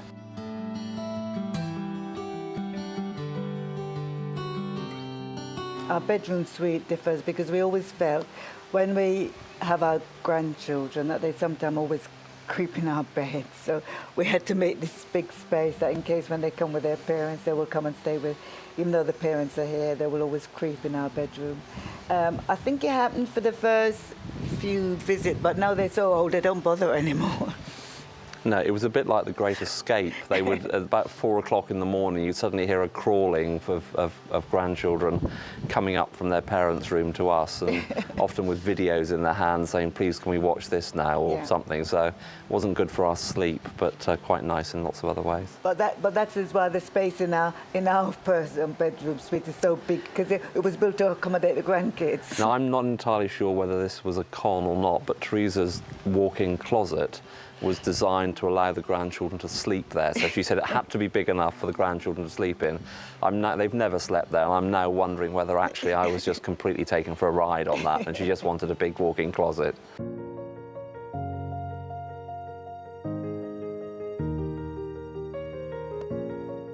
I spent a lot of time in London, but whenever I returned back to Jamaica and see the house, I looked and I'd sort of pinch myself. Did we actually build this? You know, it's so grand, it's so beautiful, and I'm so happy with all the different spaces. And each space I enjoy in different way at different times. You know, I love the terrace and sitting around and look at the world and feel the breeze. And this breeze is almost an organic air condition. You know, I sit here and I love the breeze. Dinner time, I love sitting out here and eating. I also love sitting in my bed and watch the sea and have breakfast in bed on my lap and enjoy the views of seeing where the sky touched the sea and all the greenery. You know, I love everything about this house. This sounds awful and sounds conceited, it doesn't mean to, but the really nice thing is there isn't any space, I think, that we would change in the home. So everything, and I think that's quite rare when you build, because in a sense, if you start with a blank piece of paper, you can only get it wrong. But we've created something that we wouldn't change anything. And it depends on the time of day. I mean, I love sitting on the terrace.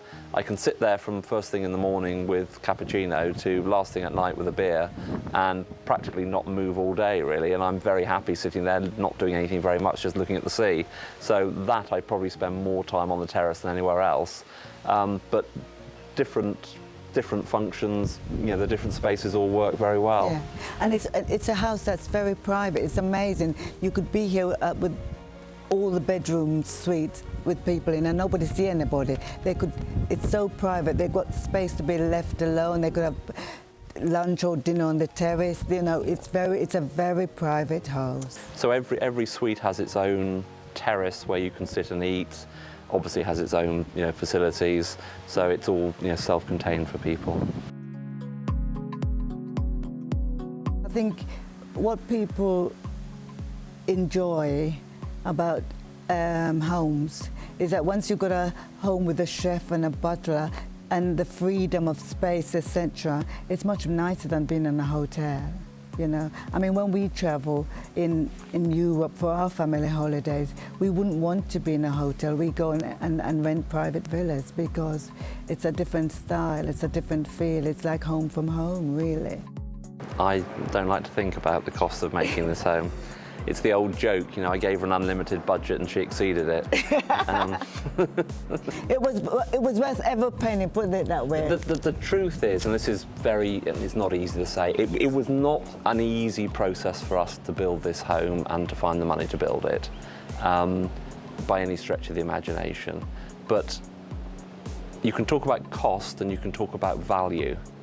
And we find value in this and we don't think about the cost. The cost was there and we had to find the cost, but we've created value. Your home is going to be the best investment of your life. It doesn't have to be grand, but once you're comfortable with it and give yourself achievement, self-achievement is such a great thing. So all is so important. I owned my first house at 19 and it gave me a confidence to go out and do things. So it's a very important thing that Jamaicans, young and old, should be able to own a home. I think it ties in with the basic human instinct to secure your family's future. And I think owning a home is something that secures your family's future and makes you feel that you've done one of the things you should do in life and fulfilled that ambition. it's not easy in any country, and you know, not only Jamaica, but there is something for sure. There is enough young, ambitious Jamaicans that gone out there and get it, and you can get it. It's hard work, but you can get it.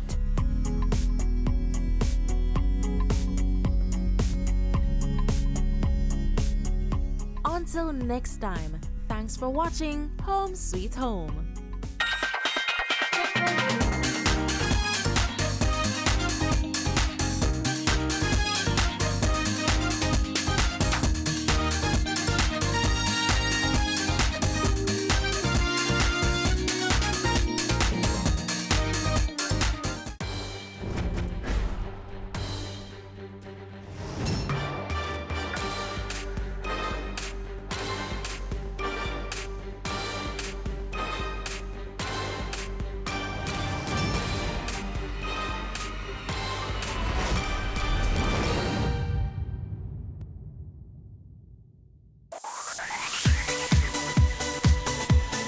You're watching Business Access TV. Business Access. Business Access. Business Access. Business Access. You are watching Business Access TV. Business Access TV. Serious about business. Serious about business.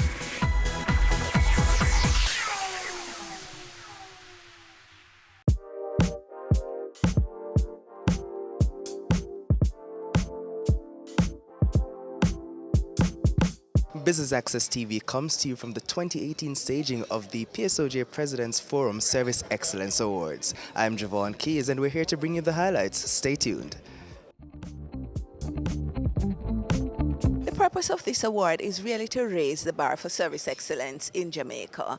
Organizations apply for the award, and what we have found over the years is that organizations improve significantly. See, when you go through a process of assessing your organization on very specific criteria, it opens your eyes as to what your strengths and the gaps are, and so companies work assiduously to improve on it. So over the years, we have seen an increase in the quality of the service delivered by the winners in this competition. First of all, they apply, and their application is screened.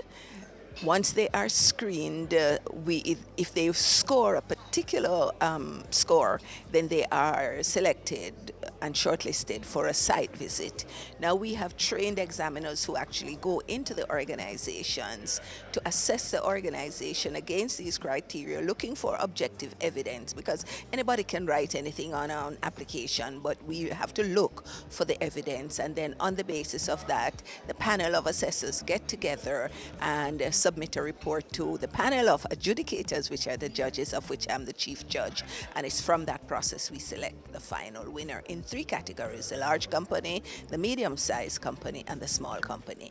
Now this year we're also giving category awards because there are 7 categories against which the organization is assessed: leadership, customer charter and standards, training and capacity development, international benchmarks, monitoring and recognition, monitoring and measurements, recognition and reward, and complaints management. So we're giving awards in these because some companies excel in these areas and they might not win the big award, and so on the basis of that we figure that encouragement sweetens labor, so we give awards to those who merit it. I'm just reminding you that we are in a context that does not afford us the luxury of behaving like savages, of doing whatever we want to do, whenever we want to do it, and of treating ourselves as dirt. This is not the world that we are going to succeed in if we are going to succeed. So, self-respect and a common belief in our country, a caring commitment to our fellow citizens are a part of the underpinning of customer service, of good governance, that must be an essential part of whatever progress that we hope to make as a nation. We must develop ourselves to be people of our word, to keep our commitments, not to make throwaway promises every election time that we all know will never be kept, and we all know we won't ask to be committed, to be fulfilled. We must build institutions that are credible, that give value for money every time, that are honest stewards of our stakeholders' interests, that value transparency and accountability over individual or partisan interests. So, when in 2017, I spoke and said that 2018 would be a crossroads year, and that we must develop our human capital to support our economic reforms, I wasn't just talking about technical skills training. That is important, it's critical. But we must forge a new national culture of mindfulness of others, of self-respect, and of integrity. And I know I get controversial from time to time. And when I criticize the government, or I criticize politicians, it's not partisan, it's not personal. It is just that they are our leaders, and they are held to a higher standard of customer service. They are out there, they hold themselves out, just like we do, just like every leader of company, every manager who is on the forefront of a company. You hold yourself out to uphold the values of that company which you promote, so that our leaders must obey a higher moral and legal code of governance for us to follow. Otherwise, no amount of economic progress will stop us from failing as a nation. We're pleased to be a part of this event that celebrates customer service, an aspect of business that we believe is critical to ultimate survival and success of any venture. Rubis, as a proud member of the PSOJ, applauds the Jamaica Customer Service Association, Jackson, for this very worthwhile initiative. I commend the many local businesses that are being celebrated today for their commitment to excellence in service. It is important that we recognize and promote the need for quality customer service across all business sectors. At Rubis, we look at customer service in a very holistic way, where exceptional engagement can be experienced on multiple levels. We strive for quality customer interaction on the service station forecourts, as well as in our convenience stores. You may have noticed that Rubis is rolling out a new experience in retailing via our Ultra Shops, delivering a clean, well-lit, well-merchandised shopping experience, representative of the Rubis brand promise. Mr. Mitchell spoke about mindfulness. What a way to begin. Raymond touched on transformational. Now those two things to me already mean something just by the mere fact I'm here today. Every time I sit in an audience such as this, I'm actually humbled.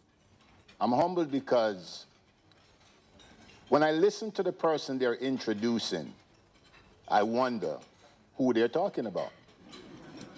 Because I don't consider myself to be any different to anybody else who is in this room, regardless of what certification, educational development you have.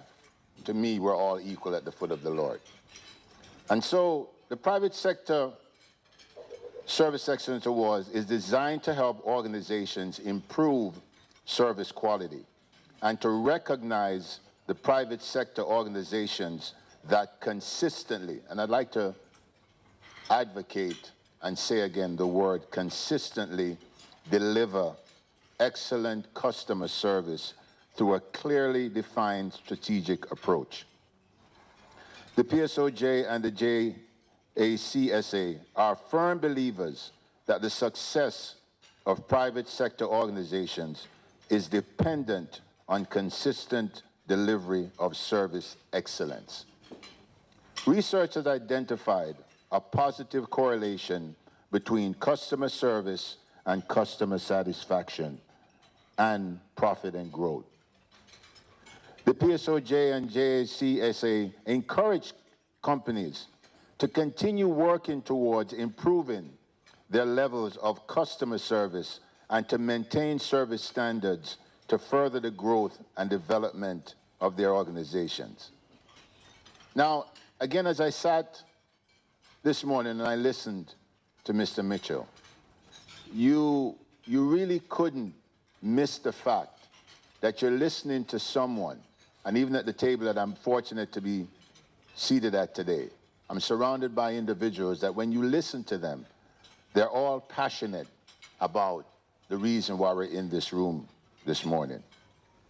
So today I have bad news and good news. The bad news is, ladies and gentlemen, customer service is more and more becoming a lost art. Almost like sunken treasure on a ship. The good news is you've all now just become pirates of the Caribbean, and your job is to find this treasure and restore it to its original position, which means excellence has got to be the hallmark of what we do every day. From the simple things to the big things, it has to start somewhere. Service is the rent we pay for being. It is the very purpose of life and not something you do in your spare time. In most Western countries, service accounts for more than 75% of GDP, a share that will continue to increase. It is without a doubt that service is an important competitive advantage for many companies where differentiation is often achieved by service attributes provided. This is why you must find it and make it important in our society.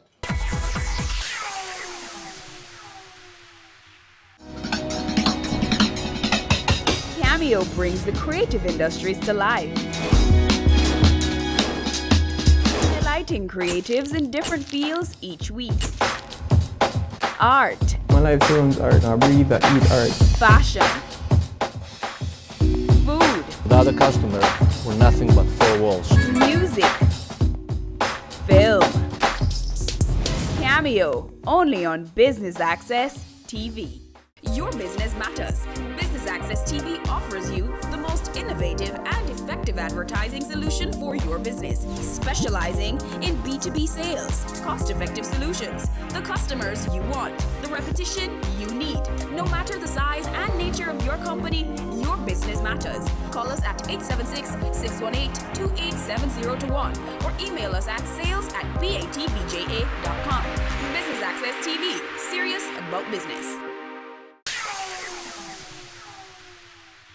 Now, this is the moment that many of us have come here for, in addition to the inductees and to hear Mr. Mitchell and to hear Dr. Brown. These are the award criteria.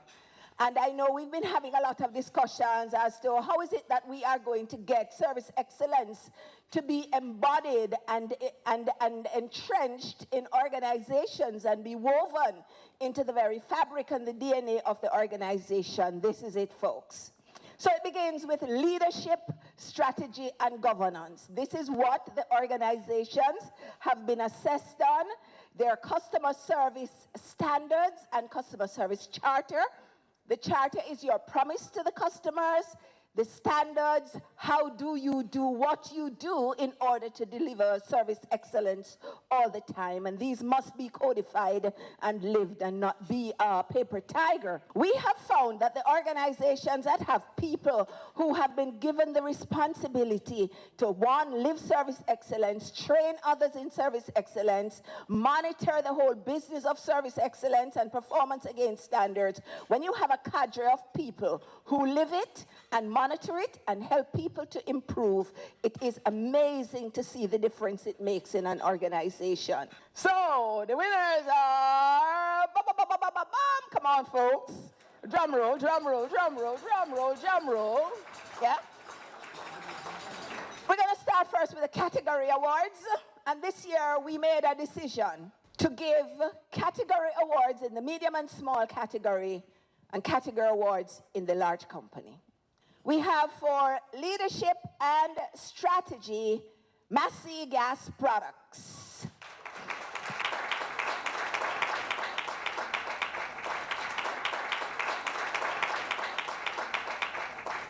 And in the large company category, Sagicor Group.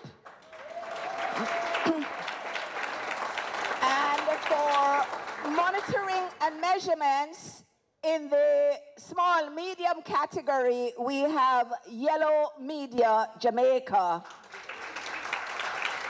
We start with the overall winner in the small company category.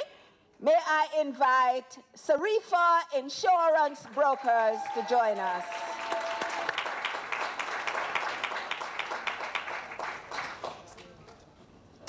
The large company winner, and that is Victoria Mutual Group.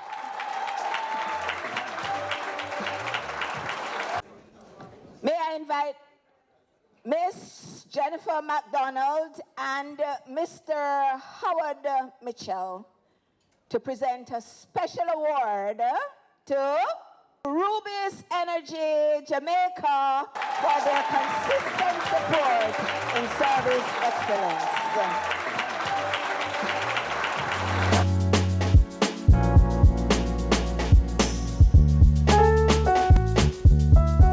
It's always a pleasure to be recognized by the PSOJ and Jamaica Customer Service. You know, I think this award is very timely for us. I mean, we entered in 2015 and 2016, we're also winners. We sat out last year and we came back again this year. So we're very appreciative of being recognized, as I said, from the PSOJ and Jamaica Customer Service Association in terms of what we're doing, not only for external customers, but for our internal customers, which is our team members. From the start, it's Sarifo. Service and technology has always been the forefront of what we do. You know, from the beginning, I told my team members, you know, we cannot see ourselves as a perpetual work in progress. So the last thing you want to do is to remain stagnant. I mean, we're in a dynamic world of technology. Things are changing, you know, every second, and we always have to be ahead of the game in terms of not only how we treat our customers in terms of service, but also technology in how we're delivering our service to our customers.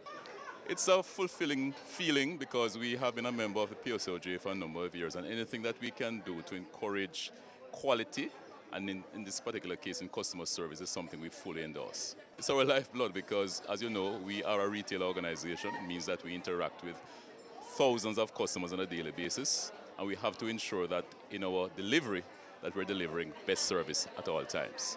It is a fantastic feeling. In fact, this is our third time winning. We have won the 3 times we have entered, and it's really just a testament to our work. We value our customers. We believe we exist only because of our customers, and I think this is testament of our work. At GasPro, we believe at the end of the day it's about the customer, and it's because of the customer why we exist. So we really take this as a testament to our service of our customers who go from a 25 kg user in the hills of Clarendon to a big hotel on the North Coast, and we really value and celebrate what we have been able to do, and we are glad to have been recognized by our peers. This is very important to us. This is really our means of supporting customer service excellence in Jamaica. We recognize that this service excellence event is a major catalyst. It serves as a catalyst to encourage organizations to put in systems and processes in place to deliver excellent customer service. Because at the end of the day, customer service is a very important pillar in growing your business. And we're all operating in an environment that's in a global environment. And if we are to be competitive as companies in Jamaica, we have to see customer service as an important pillar. So we have been supporting this. It was easy for us really to make the decision to sponsor the awards, and we have been doing this for over 4 years. And we certainly enjoy this partnership with the Jamaica Customer Service Association and PSOJ. We are a proud member of the PSOJ, so we see this as our contribution to the organization of which we are a part. I think we are getting there. I think we have just completed, we just ended the 3-year medium term, and I know that we're working with the PSOJ as they roll out the next 3. I think what you have seen today is an example of how companies have stepped up to the plate to offer good service, and not just to locally, but to internationally benchmarked standards. That is a part of the competition, the extent to which companies not only follow, but we can see that they are using international best practices. And so I think we have made a significant part of the journey. We are on a significant path. Of course, it needs to be improved because, we spoke about mindfulness, we spoke about happiness, because at the end of the day, you cannot serve others if you are not mindful of them. You cannot serve others if you yourself are not confident and happy in yourself.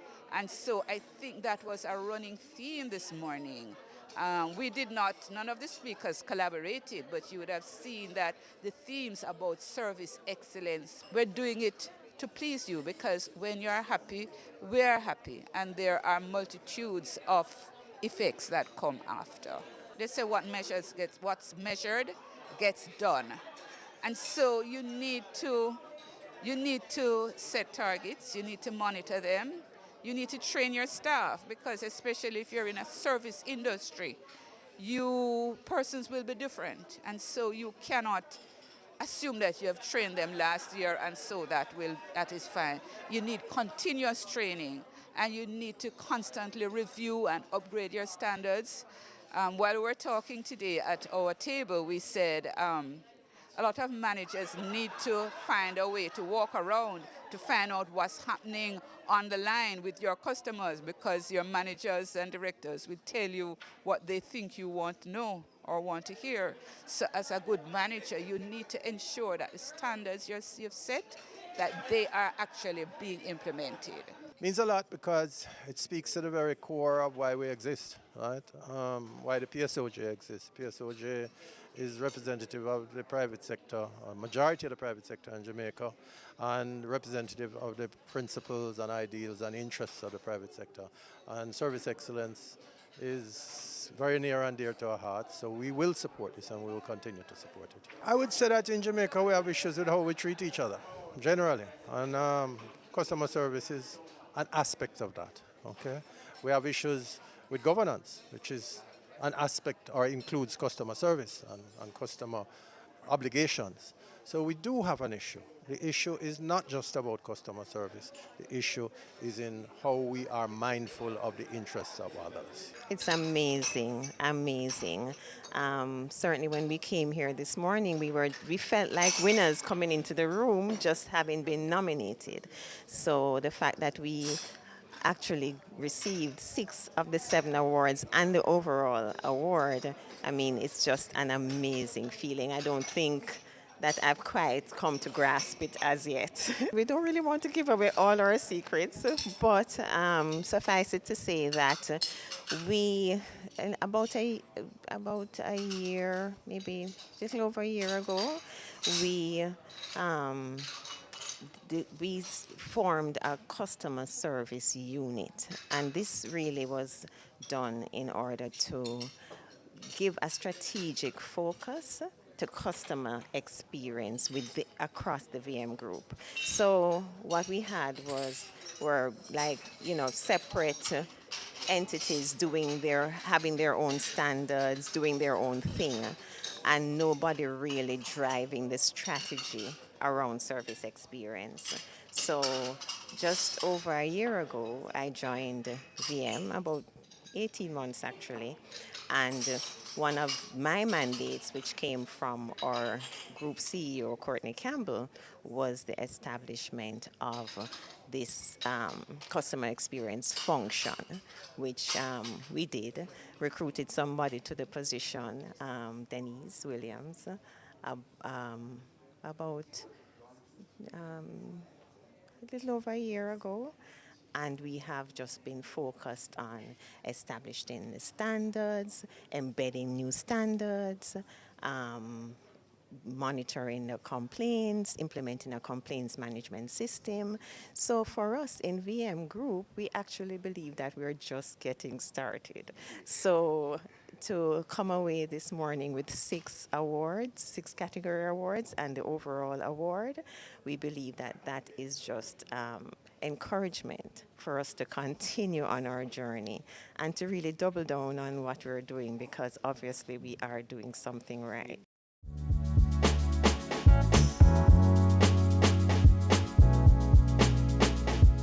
And that's it from us here at the PSOJ President's Forum Service Excellence Awards 2018. I'm Javon Keys for Business Access TV, serious about business.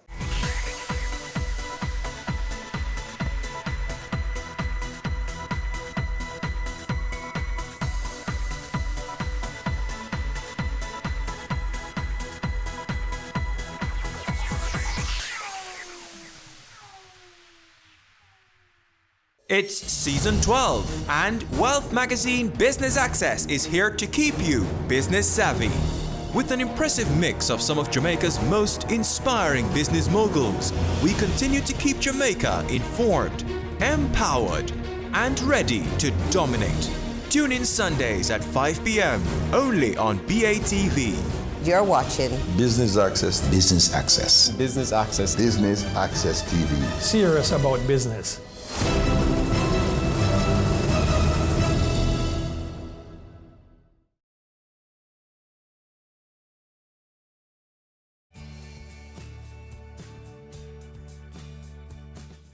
The Jamaica Stock Exchange wishes to help to develop the social sector. To that end, they have formed the Jamaica Social Stock Exchange, which is a safe, efficient, and transparent platform that aims to promote social projects that build Jamaica and will endure to the benefit of all persons living in the country. The Jamaica Stock Exchange is a company that encourages and mobilizes capital for the main market. And that is the market that is not the social sector. Now, the Jamaica Social Stock Exchange is really geared towards the social sector to help to solve social problems in the field of health, education, about children, environment. Those are some of the things that we consider social problems. And so it is to mobilize the capital, allow persons who have a desire to invest in a social good, to invest in the social stock exchange. It is designed in 2 parts. In phase 1, where we look at social investment, and phase 2, where we look at social impact investment. Now, in phase 1, really what we are saying is it is donation. An organization will have a social issue and design it into a project or a program and invite Jamaicans or persons within the diaspora or the entire world to fund this program. Now in phase 2, you're going to get a return on investment which is not social. You will be getting shares, natural shares, as you would get if you invested in the Jamaica Stock Exchange. And what you'll get is a return on capital, which is possibly dividend or an appreciation in that share.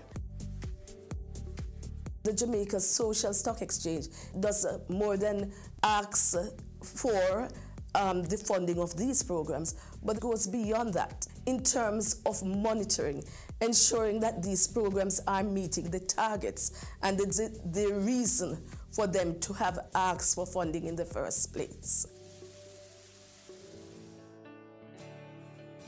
When we look at this new sector, it is important because holistically, if you do not look on the social sector, you do not improve the other sectors.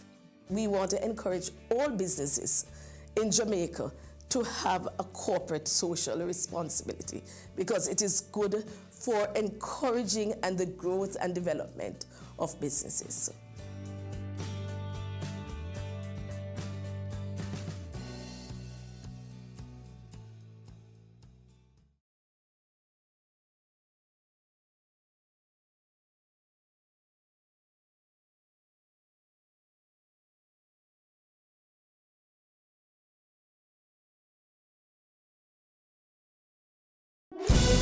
On this week's episode of Wealth Magazine Business Access, from Monterrey to Kingston. So coming to Jamaica has been an amazing experience. Red Stripe Managing Director Ricardo Nuncio tells us about his journey. When you're very driven and you want to achieve success in your career, never think about your next move. Think about 2 moves ahead. And making life decisions. He said, do you want to be the tail of the lion or do you want to be the head of the mouse? And I said, you know what? Head of the mouse actually sounds quite good.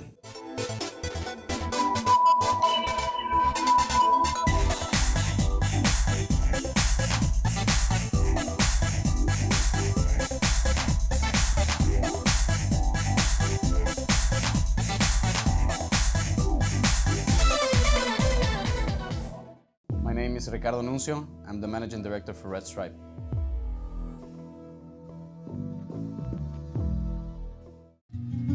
I'm from Mexico, and I grew up in a small town in the northwest of Mexico called Durango. So basically, I just enjoy by that time, probably was similar here in Jamaica, you just got the time to spend playing in the streets, going in your bike, just enjoying and being out with friends. I had a happy childhood. I have a sister who's older, but basically I just I enjoyed simple things. No, I really like to. There's a good forest close to where I live, so we went there on Sundays just for camping, spending time with my grandparents and uncles and aunts and cousins. So it was family time, but it was simple, and I have to say that it was a happy life. We were very tight always as a family. I have to say that I've always been a fan of Christmas Eve because it's a time when basically all the family from my mom's side, we got together and enjoyed great Christmases with a lot of people, a lot of noise, a lot of kids. So I really enjoyed that. So basically just grew up being a good student. I always been into trying to get good grades. So I was kind of a nerdy boy growing up, but always had the time to enjoy and relax and have friends and play. You know? So always had that good combination. Was never very good in sports, I have to be honest. I got the other day that people think Mexican and they immediately think that you're good at soccer, no? Or football, which I'm terrible at. But I really enjoyed basketball. I liked tennis also, but never a big, let's say, sport athlete. No? But I always like to do something else, no? And do some exercise. So I started my school in an American school in my home state. I was very privileged because that's where I got exposed to English when I was very young, so I really got the opportunity to start learning a new language.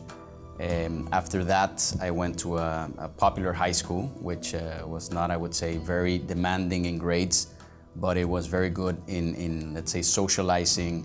It was good to build your networking, so that was good for me in high school. And then from there, I moved away from home. I went to live in a different city, away from my parents, and went to study at a university called Tec de Monterrey, which is a very prestigious university for engineering. And I was very lucky because I got a scholarship to go there and study chemical engineering. Actually, it was a big decision back then because I had two choices. All my life I wanted to go to that university. That was my dream, but it was extremely expensive and my parents couldn't afford to send me to that school. So there was another option of another school. So I applied to both. For the school I didn't want to go, I got a 100% scholarship, but I really didn't want to go there. And I was a bit overwhelmed, I didn't know what to do. And then all of a sudden I got a scholarship, it was a partial scholarship to go to the university I wanted. So finally my parents made an effort and I was able to go to the school I always wanted to go, to the university. And that was an amazing experience for me. I chose a very difficult degree. Chemical engineering is extremely tough. You basically are dealing with numbers all the time. I remember my exams were basically just one paragraph stating a problem and they gave you like 20 blank pages and you had to just drill down and try to solve your exam, and were exams that lasted 5 hours. And I remember very well because my exams were normally at Friday in the afternoons. And that was exactly the time where everyone else was in the stadium seeing the American football team playing. And I remember that everyone was yelling and I was thinking to myself, what am I doing here? Doing an exam 5 pages long, doing numbers. Well, I could be out there enjoying the game now. So I had to make the challenge a choice. But I have to say that I had really good friends. And also that university is very, very welcoming, so you get a lot of extracurricular activities. So I have very fond memories, very good friends, which I still have contact with. And I have to say that I never, let's say, said no to going to a party or going out or having a drink or a beer. So I think at the end I took the right decision of the degree I decided to study. And also the mix and the balance between having fun and knowing where to concentrate and study hard. The good thing is that I always had the privilege to live in a middle-class family. No? So, of course, we were not upper class, but we were middle class, comfortable. We had the opportunity to vacation once or twice a year, nothing fancy, but a good life. But definitely my dad had to really push to be able to offer that type of life for us. So my dad has always been a great example for me of how to work hard, how to also enjoy the good moments of life, how to have fun, how to enjoy food. He loves to eat, so I got that from him. I'm not good at sports, but there was a moment where I made the basketball team and we went to play to a different city. And I was the oldest of the team, so I kind of made it because of my age. So I was playing with younger kids, still very competitive. So I really cherished that moment because I was able to score the last 2 free shots to win the final game that we won. So that was very fun for me because I was something different. That was not what I was used to do because I was always, let's say, more so good at grades, but not good at that other component of my life. So I enjoyed that moment. Of course, it never happened again, but I have that as something that I cherish because I really enjoyed that. He said, do you want to be the tail of the lion or do you want to be the head of the mouse? And I said, okay, give me 2 days and I'll come back to you.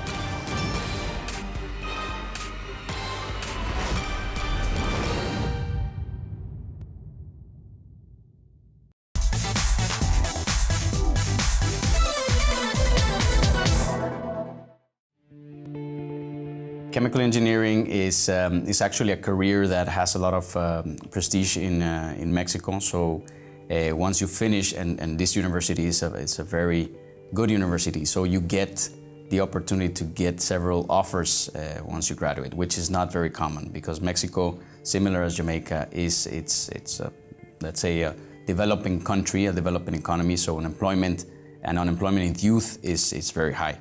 So it's not very common, but I was very lucky because when I was still 1 month before graduation, I got a call from a petrochemical company, a big company in Monterey, in the city where I studied, and I was offered a job in the finance department.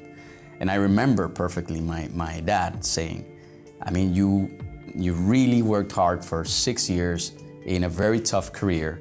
Just relax, take 4 months, just think what you want to do for the rest of your life. Just enjoy, go party, and do something fun. My dad was telling me that. And I was so full to say, no, Dad, I have to take this job because I'm being offered a job. There's not a lot of jobs out there, so I'm gonna take it. So I said no to those 4 months of enjoyment, and I went right into working at that company. But it was the right decision because it was a good job, and I started in finance. And it was very interesting.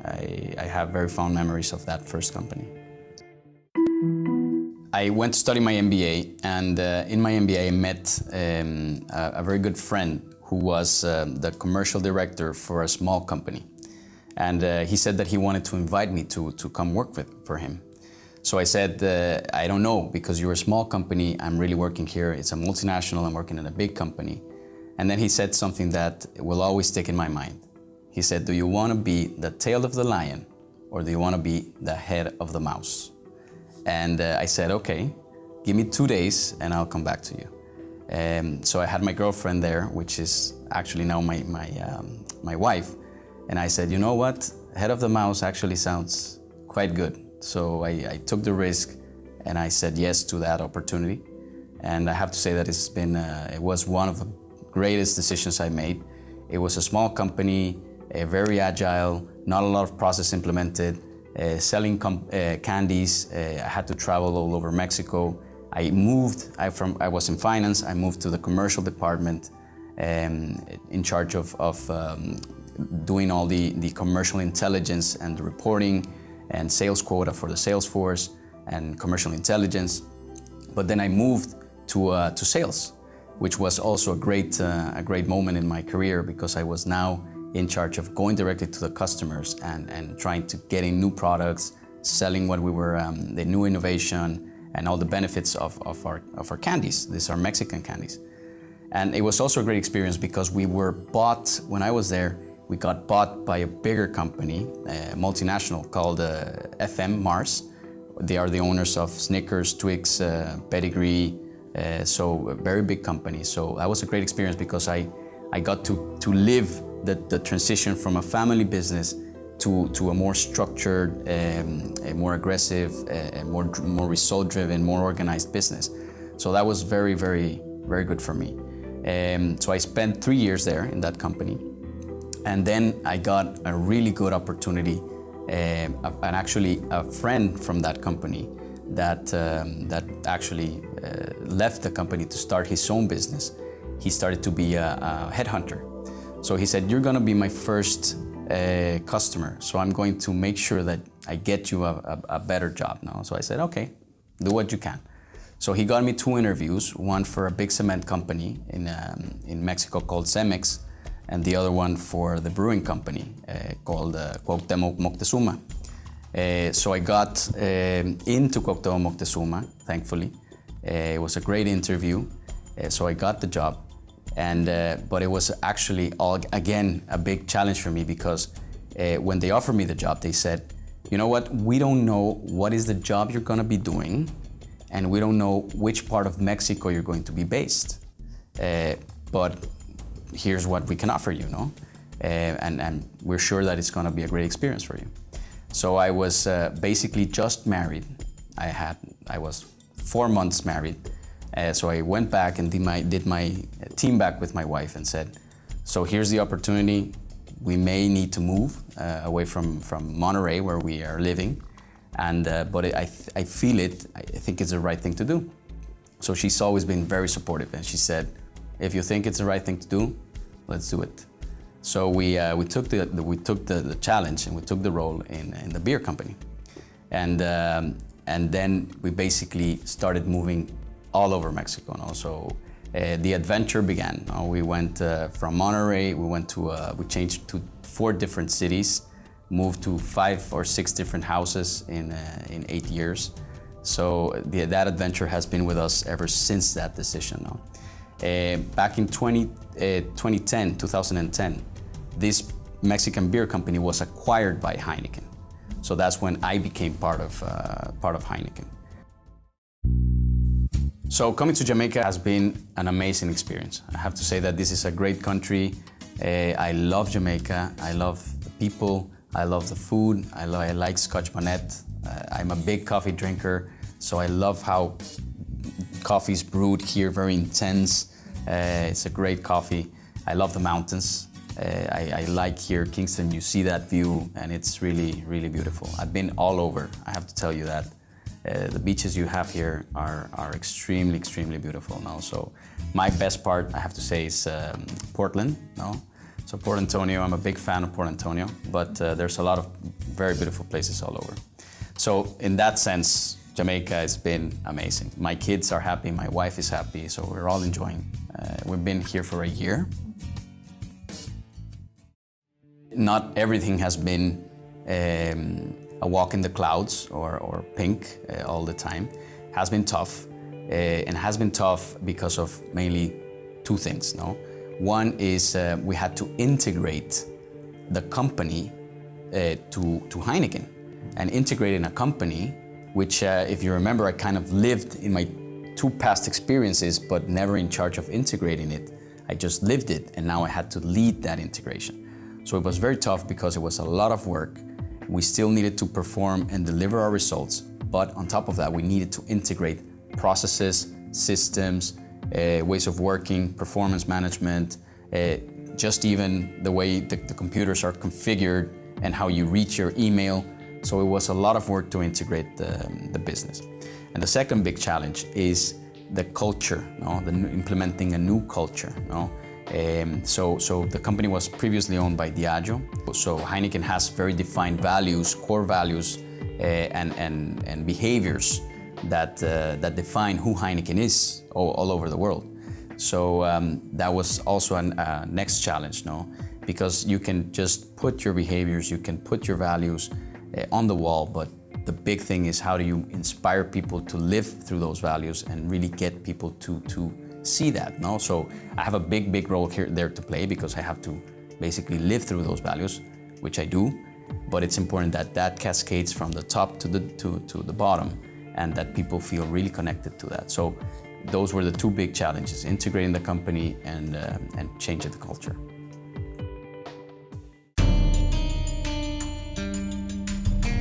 So the first thing is you need to know who your team is, and you have to make sure that your team is in the same page with you. But also you have to be connected to the people. So I'm always a believer of being close to the ground. I got that tip from the previous MD, and he said you have to be close to the people in the ground, because if you really want to get the pulse of what the company is saying, feeling, you have to be connected to the people on the shop floor, in the packaging line. So I normally go to the packaging line, I talk to the employees, ask them questions, how they're feeling. I really like to go to our canteen, to our cafeteria, and just sit down, have lunch with new employees that I haven't talked to or haven't met, and just ask them questions, how they're feeling. A very titanic thing that I did, which was, I'm very thankful that I did it. On my first 4 months, I wanted to meet on a one-on-one as many employees as I could.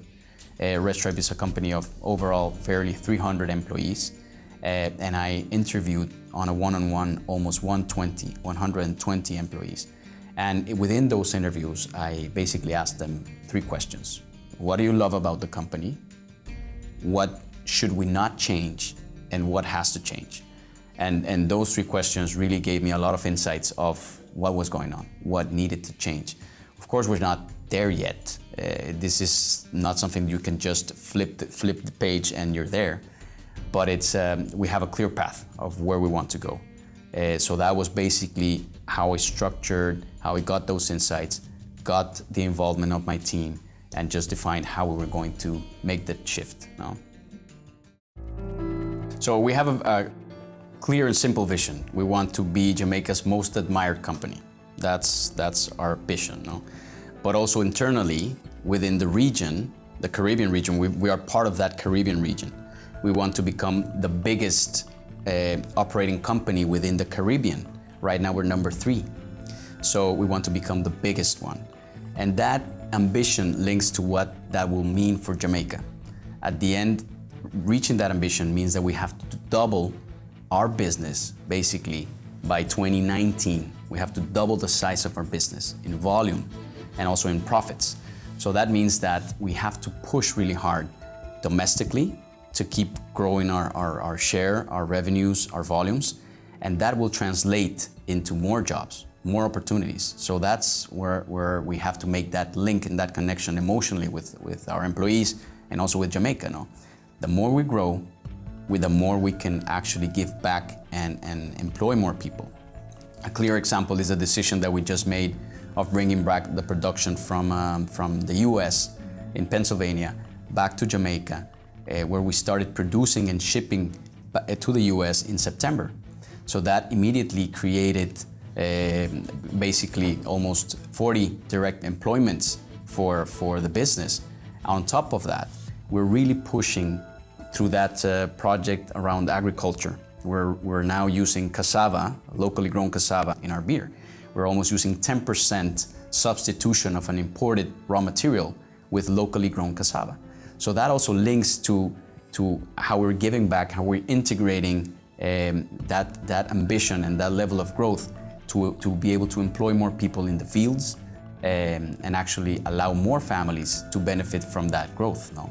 So it's a very, very ambitious target, but it's a great and compelling vision because it's the way we can really give back to Jamaica. Within that ambition also is making Red Stripe a key global player. It's an amazing brand. It's already present in more than 30 countries. And this year alone, after Heineken acquired Red Stripe, we went into 3 new countries that have a lot of potential. We went into Australia, which is doing really well. We went into Brazil, and we went into Dubai. Next year, we have the possibility to go into Mexico. That's already confirmed. I had to use my arguments to get it there, but it's gonna be there. We're going into France. We're going into Germany. So there's a lot of opportunities for Red Stripe internationally as well, which fills us all with a lot of excitement, and a lot of that, or most of that production, is going to be done here in Jamaica.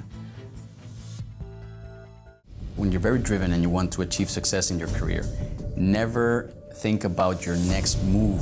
Think about 2 moves ahead.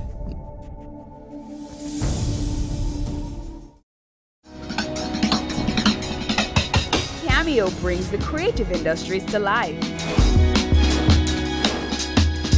highlighting creatives in different fields each week. Art. My life turns art. I breathe, I eat art. Fashion. Food. Without a customer, we're nothing but 4 walls. Music. Film. Cameo, only on Business Access TV.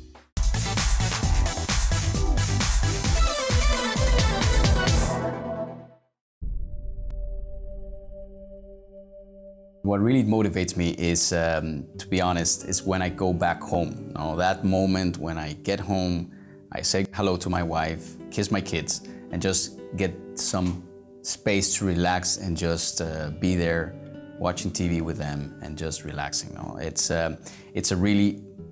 a perfect moment that I really value, and I mean, at the end, we do what we do for our family. No, that's the biggest connection. No? So what drives me is to be able to offer my family great experiences. No, it's not about what you can give them on things, but it's how you offer them experiences. So we love to travel all over the island, as I was saying, and that drives me. That weekend to go out and experience a different part of Jamaica, it's definitely a moment that I expect to be in that weekend with my family to experience that. Also, what drives me is to see the results, no? To see that things are moving, that things are happening, So those small accomplishments or big accomplishments drives me, and it's making them part of all the team. So all the team knows that they were part of those results. It's also really important. No? So it's never a walk in the park, and there's good days, there's bad days. So you just have to learn about those, learn about the mistakes, and just try to do it better next day. When you're very driven and you want to achieve success in your career, never think about your next move. Think about 2 moves ahead, no? So it's very important, because when you think about 2 moves ahead, then your next move makes sense, because you're able to connect your next move to get to that second move that you want to achieve. I think that people think that I'm friendly. So I am friendly, and the misconception may be that I can't be tough when needed. No, but at the end, I mean, when you have to be tough and make some tough calls and decisions, it's part of the job. You have to do it. No, the other misconception is that some of my employees have told me that I don't have fun. Coming back to that part, no. So that misconception is he's a nice guy, but he's too serious. No, he doesn't know how to party or how to relax or have fun. So that's a misconception, because I love to party, I love to enjoy, I love to relax, I love to just hang out and have fun. But sometimes I can't do it all the time. But listening to that advice, that's where I say I have to learn to bring that part of me more, because that actually makes a big difference of being able to connect more, not only with the brain, but also connect to the heart. So giving back is a big part of who we are in Red Stripe. We have a foundation, we have the DNG Foundation, so we always try to see how we can give back. There's a beautiful program that we have that is Learning for Life, where we train young Jamaicans and we give them skills so they can be employable. And when I got here and I learned about that program, I was really amazed. We've trained so far 11,000 young Jamaicans, and almost 70% of them are employed. So the rate is incredible. And we want to get to 20,000 young Jamaicans trained by 2020, which is a great way to give back, because at the end, there's this saying, don't give people fish, teach them how to fish. So Learning for Life is that exactly. No, we're giving them tools to be able to then go to the world and drive results and actually be employable. No, so that's a big one for us. If you asked me 15 years ago, you're gonna be in Jamaica, being in charge of Red Stripe, I would have never thought of that, and I probably would have said, you're crazy, you know. So I think that the biggest change is that I've learned to take personal risks. So every moment throughout my career that I've taken that personal risk, it has allowed me to grow. You know? When I decided what career to study or where university to go, when I decided to move from a big company to a small company and start over. You know? When I decided to go into the beer business without knowing where I was going to end, where I was going to live, or what I was going to do. And also when I decided to say, yes, I want to go to Jamaica. And also it's been risks, so it's just learning how to manage those risks. And for me, what I would say is also sharing, having someone who's my wife, always there to support those decisions. You know? So having her as a partner, because at the end this is a partnership, it's a society, and we have to make it work for us as a unit, as a family. So having her support has been critical. So I'm very happy to have her. So wealth for me has to do with experiences.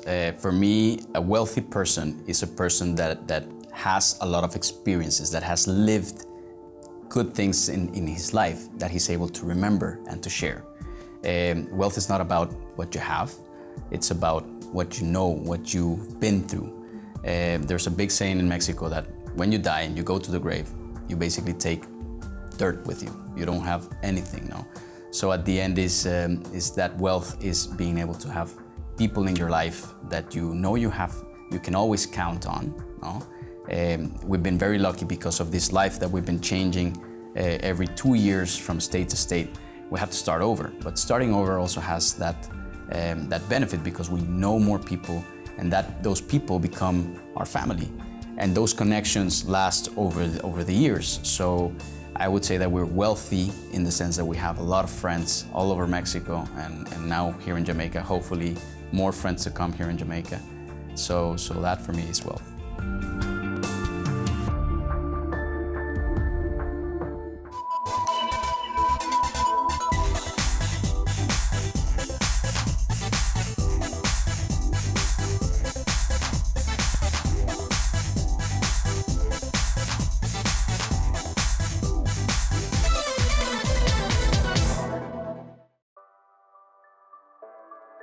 Sundays at 4:30 p.m. It's all about Home Sweet Home. Get your half-hour dose of the business of real estate, from laws and concepts to reality, building, buying, or renting. Or what about trends in decor or renovations? Home Sweet Home will keep you up to date.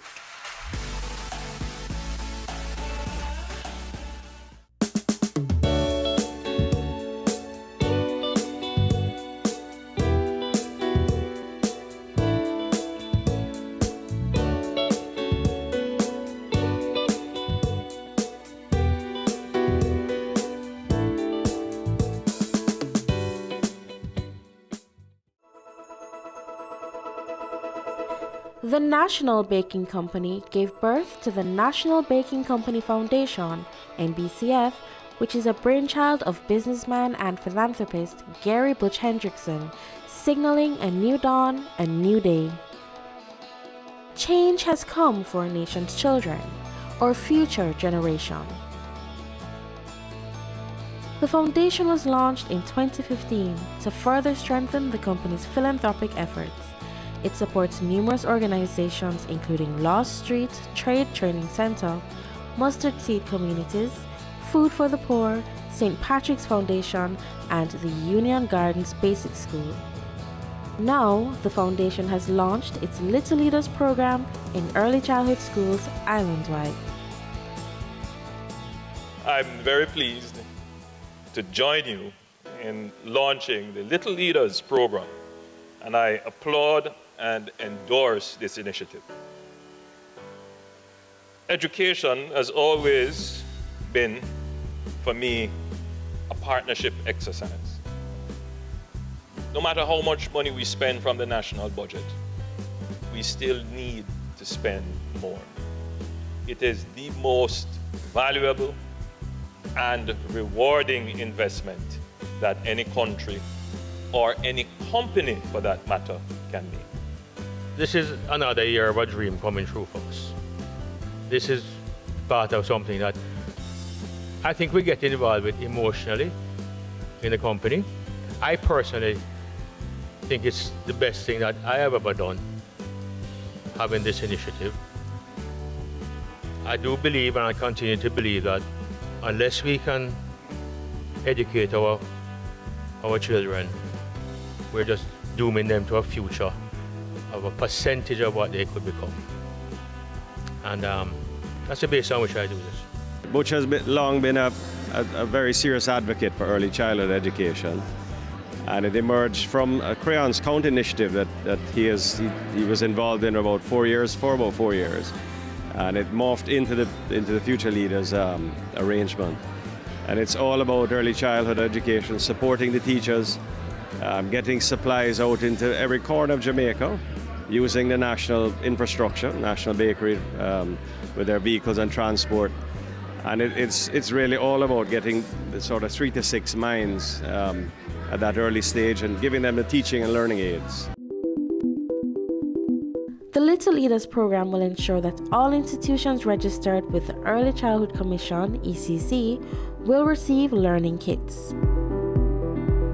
It's an early childhood initiative where we have been distributing kits to approximately 2,500 schools across the island, right throughout the island. This is the first year for Little Leaders. but it's the 4th year for National being on board with this kind of initiative. We are packing approximately 3,500 boxes.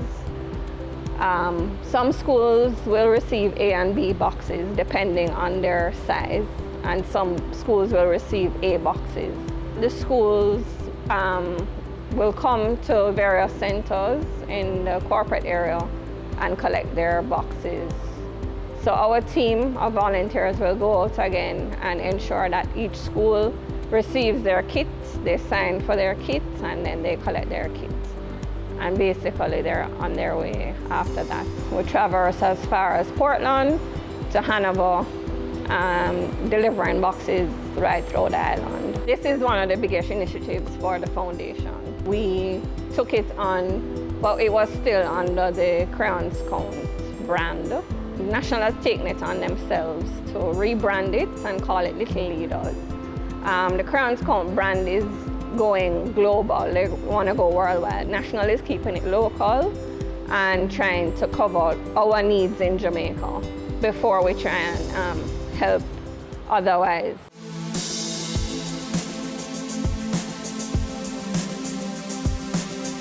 This means a lot to the Commission. The Commission is a regulatory body, so we do ensure that the standards, because there are 12 standards, and what's happening today actually impact one of the standards. The tools, the resources that you find at the early childhood institution.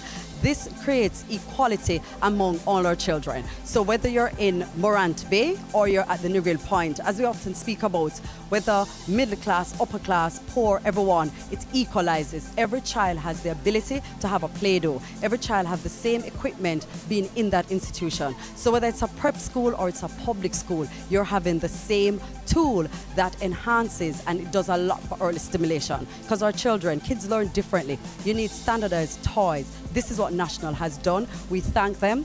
We wish they continue. We hope and we encourage more corporates to come on board, because we have to get it right there. Our little ones, we have to stimulate them from early. And once you have a good, very strong foundation, you see the benefits. It translates to primary, then to secondary. And like I said, the best investment is at that age. And if we get it right, we have a better society. So we're very happy for this. We thank them. We actually want more because, again, I like to say, a government will never be able to provide all the resources. So we welcome corporate sponsorship, and that's why we're very happy for what National is doing today. And also to their staff, the involvement of their staff, that is quite commendable. What we're experiencing today, the staff members are out and they are doing the work. It speaks volume. It speaks to their commitment to a better Jamaica. And again, as Chairman of the Early Childhood Commission, we thank everyone, we appreciate, and we always say this, we always want more. We're happy for our children, for a better Jamaica. As the portfolio minister, let me tell you, this is music to my ears. For you to have a corporate entity giving back so much to Jamaica. This is the foundation of the education system to start our children right. And you know, I say so often that we have so many vulnerable children, so many vulnerable homes, a lot of poor parents who can't afford the necessary educational material to ensure that their children are well stimulated in their start their education journey correct. This is a fantastic amount of commitment and monetary investment in Jamaica's education system and the future of our children. And we are extremely happy, we are very proud, we are very grateful, and our commitment is to ensure that we work with this company and the other stakeholders, and of course the many ECIs, the over 2,500 ECIs that have been targeted across Jamaica, to make sure that our children benefit from this investment and that Jamaica's education system will be second to none in the world. Coming up on Caring Hands.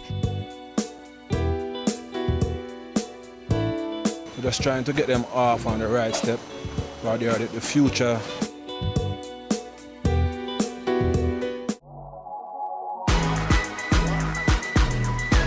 The Good Life, your trusted source for useful health and wellness information, lifestyle tips for the mind, body, and soul.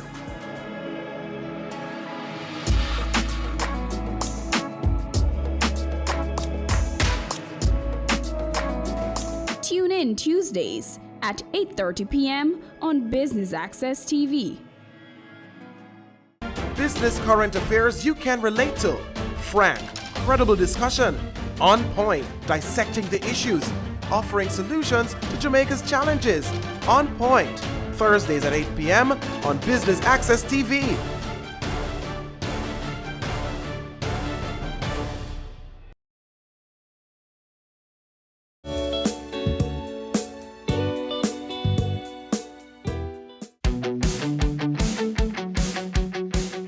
These Little Leader learning kits are packed at the National Bakery Warehouse, where volunteers with an aim to serve come together for the mission that will change the lives of our nation's children. It's volunteer time. We have production workers from bun, biscuit, bread, giving up their time. When they come off the line, they come over and they help pack, or on the day off, they come and they help pack. So we just have a big cooperation from everybody. Everybody's on board.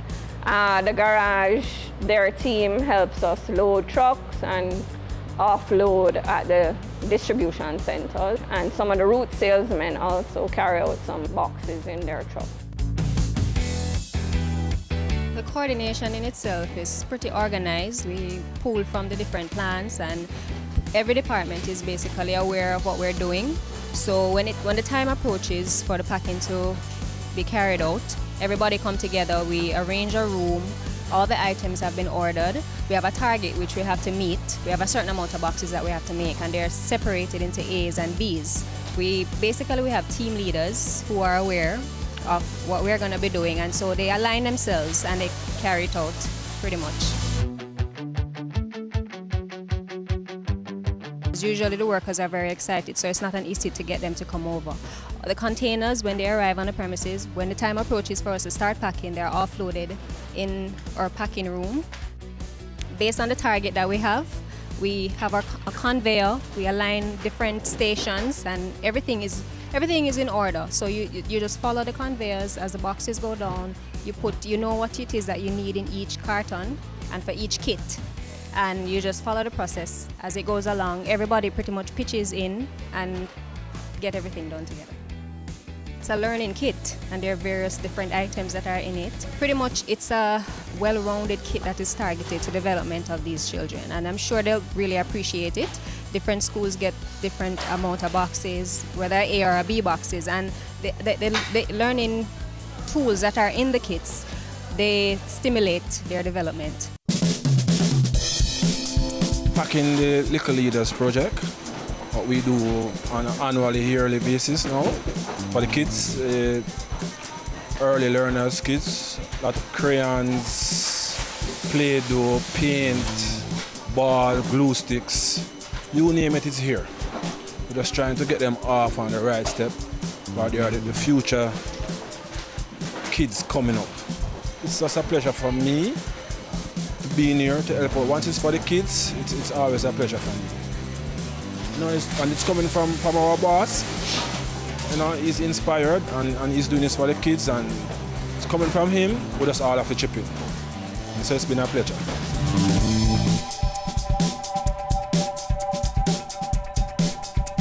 Today I'm here as a volunteer in packaging items to send out into the school as a part of our Little Leader program that we have going on.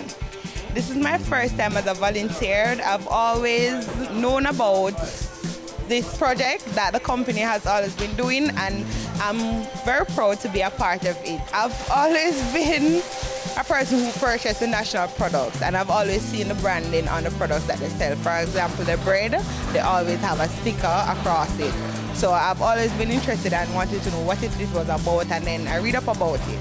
So to be here working and being a part of this, I'm very proud. I think it's a great thing that a company is doing for our community and the schools in our country. A lot of children have the potential, but they don't have the backing behind us. So for a company to be offering something like this, I think it's a great initiative on behalf of the less fortunate. I'm here since Grand Count, and now it's Little Leaders. It's fun being here, packing the box and all of that. Trust me, the box alone, from them seat, the fun is there. Not to mention when them open the box. because there's a lot of stuff, as you can see, on the table.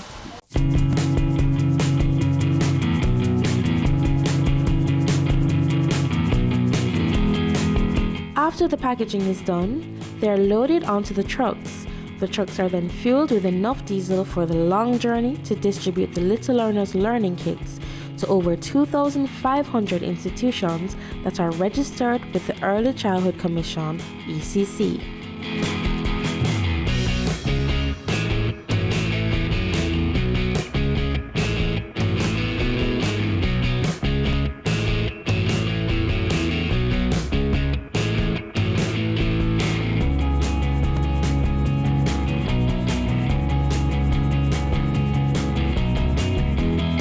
Upon arrival at their destination, the Little Leaders team prepared themselves for the day's events.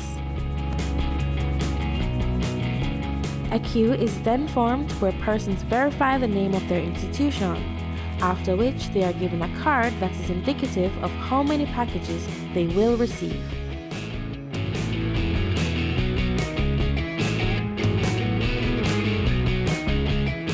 I really appreciate what National has done, 101% and more, because of the creativity of the toys, the puppetry, the curriculum guide.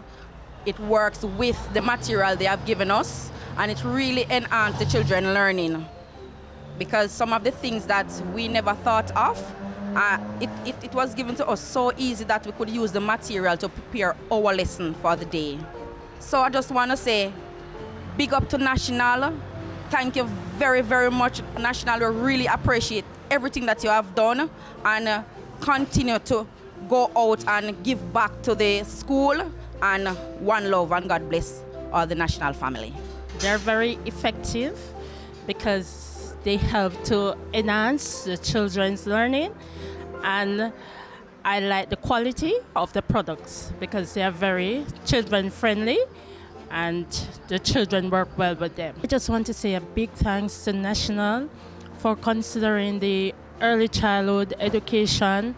I just want to say to them, continue to keep up the good work because they are doing great to the children of our society. May God continue to bless them. My school is Marley Mount Primary and Infant School. I'm here this morning picking up the boxes from the National. I have 6 boxes here. The reason is because we have over 285 students at school, and so we have enough resources for them, to use. And yearly we come and we collect these boxes. The students use them immensely. They enjoy them, especially the Play-Doh, the crayons. They make stuff. We use puppets to teach our lessons in whatever. Especially we have puppets like the doctor, the nurse, the firefighter, and so on. And the teachers use those puppets to help to enhance their lessons and so on. Thank you, National Company, for what you're doing, and we hope that you continue to do this venture. It is really helping us out because when teachers have to find these things out of their pockets, to help out with their classroom, and to see that what they are doing for us, free of cost, we're entirely grateful for the help that we're getting. And I'm going to encourage the parents out there and the wider Jamaica to continue to support National Company in buying their products so that they can continue to support our schools. I'm from the Blue Old Basic School in St. Catherine, up in the hills, cool hills of St. Catherine. And I'm here to collect my box from National. And I want to say thanks to them. The children are very excited about the playthings in the box. And this time, I believe they will be more excited for what they are getting. I'm from Police Spring Basic School, which is situated at 44 Marley Gardens. And I'm thankful to National for giving us this wonderful gift to these children. They are so excited about these gifts. This is my second time collecting from National, and I do thank you.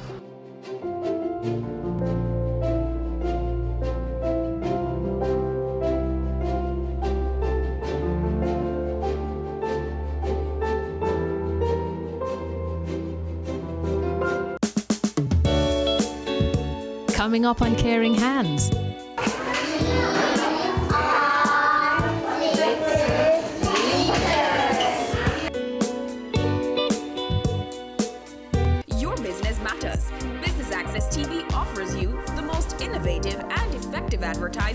solution for your business, specializing in B2B sales, cost-effective solutions, the customers you want, the repetition you need. No matter the size and nature of your company, your business matters. Call us at 876-618-2870 or email us at sales@batvja.com. Business Access TV, serious about business.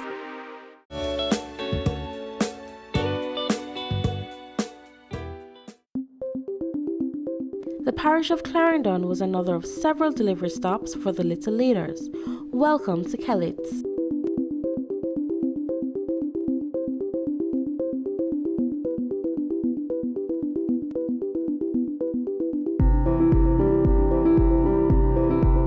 We have been getting stuff from Crayons Count, and now it's Little Leaders that we are getting from. And we appreciate this stuff very much because it helps the children at the school, you know, to develop their finer muscles and all that. And we are very grateful, you know, because it helps and cut back on parents have to provide some of these things. We're used to national because we buy national products, you know, and the trucks are in our area every day, you know, we support them. And we're grateful to National being a part of this program. We appreciate everything that you do through the years for the children them, because we can't afford it and they make use of it. Your learning centers them and so forth. So each year they are looking forward towards it with the puppets and the blocks and everything they do and everything. Thanks to National for what they are doing and continue to do the work through the years to come.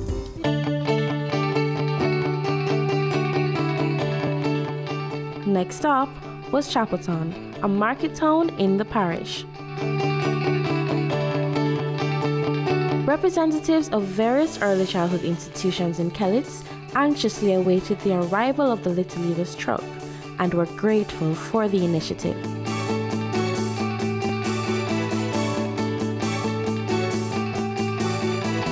And we appreciate you very much and for the work that you are doing all across the island for our basic schools. And each year you come, you give us more and more, and we appreciate it, because if it was left to us, we could not buy them to cater for the children. So we appreciate it a whole lot, and continue with your work. May God bless you richly. And the children like it too. They all they are in them. You have to, you know, shift them around, and you know, them enjoy them. They're very grateful for them as well, parents as well. So I want to say thank you again over the years for what you're all doing for the early childhood. The National Company and the Little Leaders Group, I just want to say thank you and continue to do the work that you are doing, because you're not only helping the children now, but in future they'll be better citizens. And I thank you. The Augusttown SDA Basic School is one out of the 2,500 schools that have benefited from the Little Leaders initiative.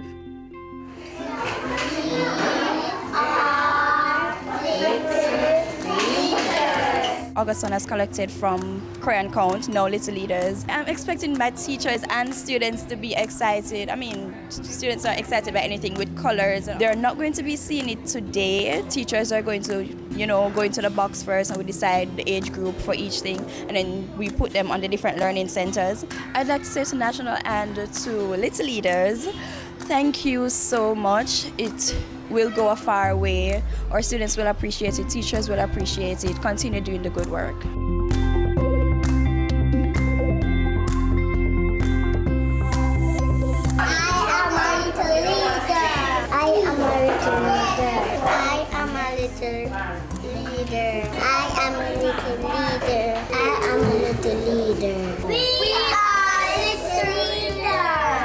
I think Little Leaders of today are our leaders of tomorrow.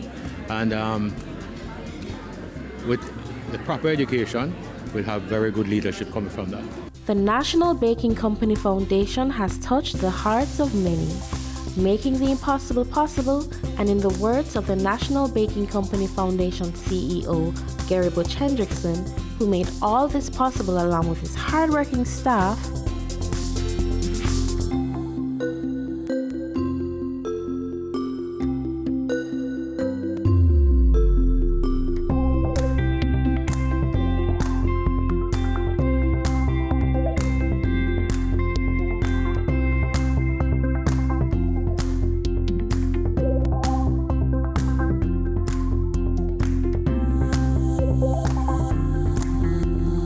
I wanted to be an educator because I believe that education is the most powerful weapon that can change the world. My dreams and aspiration is to one day become an entrepreneur where I can employ other persons and help to build the country. I wanted to go into development. I wanted to help people become better versions of themselves.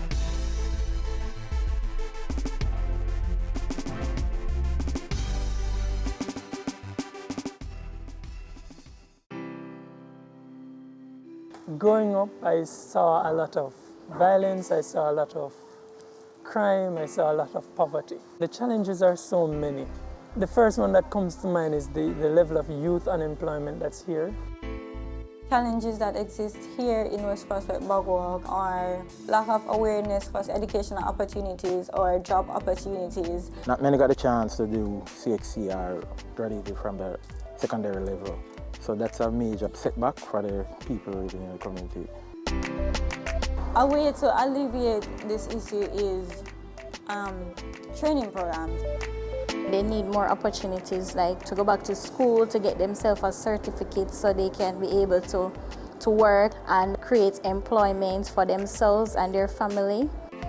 Push more entrepreneurship opportunity, encourage these youths to be creative and innovative in what they do. Give them startup capital to start their business. Invest more in the youth skills and talents. The Poverty Reduction Program is funded by the European Union, and it really is a program that focuses on the most vulnerable type of communities, making communities safer, making citizens more healthy, better access to education. For European Union, investing in youth is an obvious choice. They are the future of the country. If we prepare them well, they will bring the change that Jamaica needs. That's why we invest in scholarships, internship, training in life skills and mentorship. I received a tertiary scholarship from PRP to attend the University of Technology, Jamaica. It meant a lot to me because I realized that somebody else believed in me and somebody saw the potential that I have and somebody believed that I could actually achieve my goal. I benefited by getting firstly an internship, and also they assisted my bachelor's degree financially. But critically, outside of the finances, the persons that were on the project, you know, the motivation that they provided, etc., it really provided a huge boost. This is my third year at the MICO.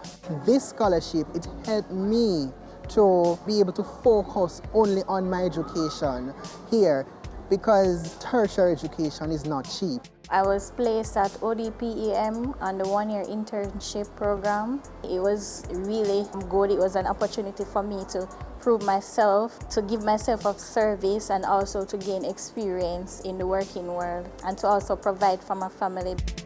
I plan to be an agent of change in my community by being a mentor, a leader, and a godfather for the youths growing up.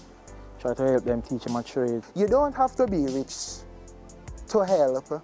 You don't have to achieve greatness to start. I contributed to my basic school by providing them with the necessary resources that they need, that I believe that in the long run, it will have a ripple effect on many, many persons. Professionally, I manage the whole program, which is aimed at giving young persons the opportunity to, you know, do what I did, basically, to get their foot inside an organization. Additionally, I also have a little small business that I try to employ young persons to learn a skill, etc. When you're persistent in life, when you're determined, when you're hungry for success, then you'll be able to accomplish and achieve anything that you want. It has changed hundreds and hundreds of lives. Not just my life, my family lives, my friends' lives, etc. I want to just urge everyone looking on to continue these social programs. These are the solutions to the many ills that we face as a society and as a country and even as a world. So thank you, and I challenge you, continue it. It's needed.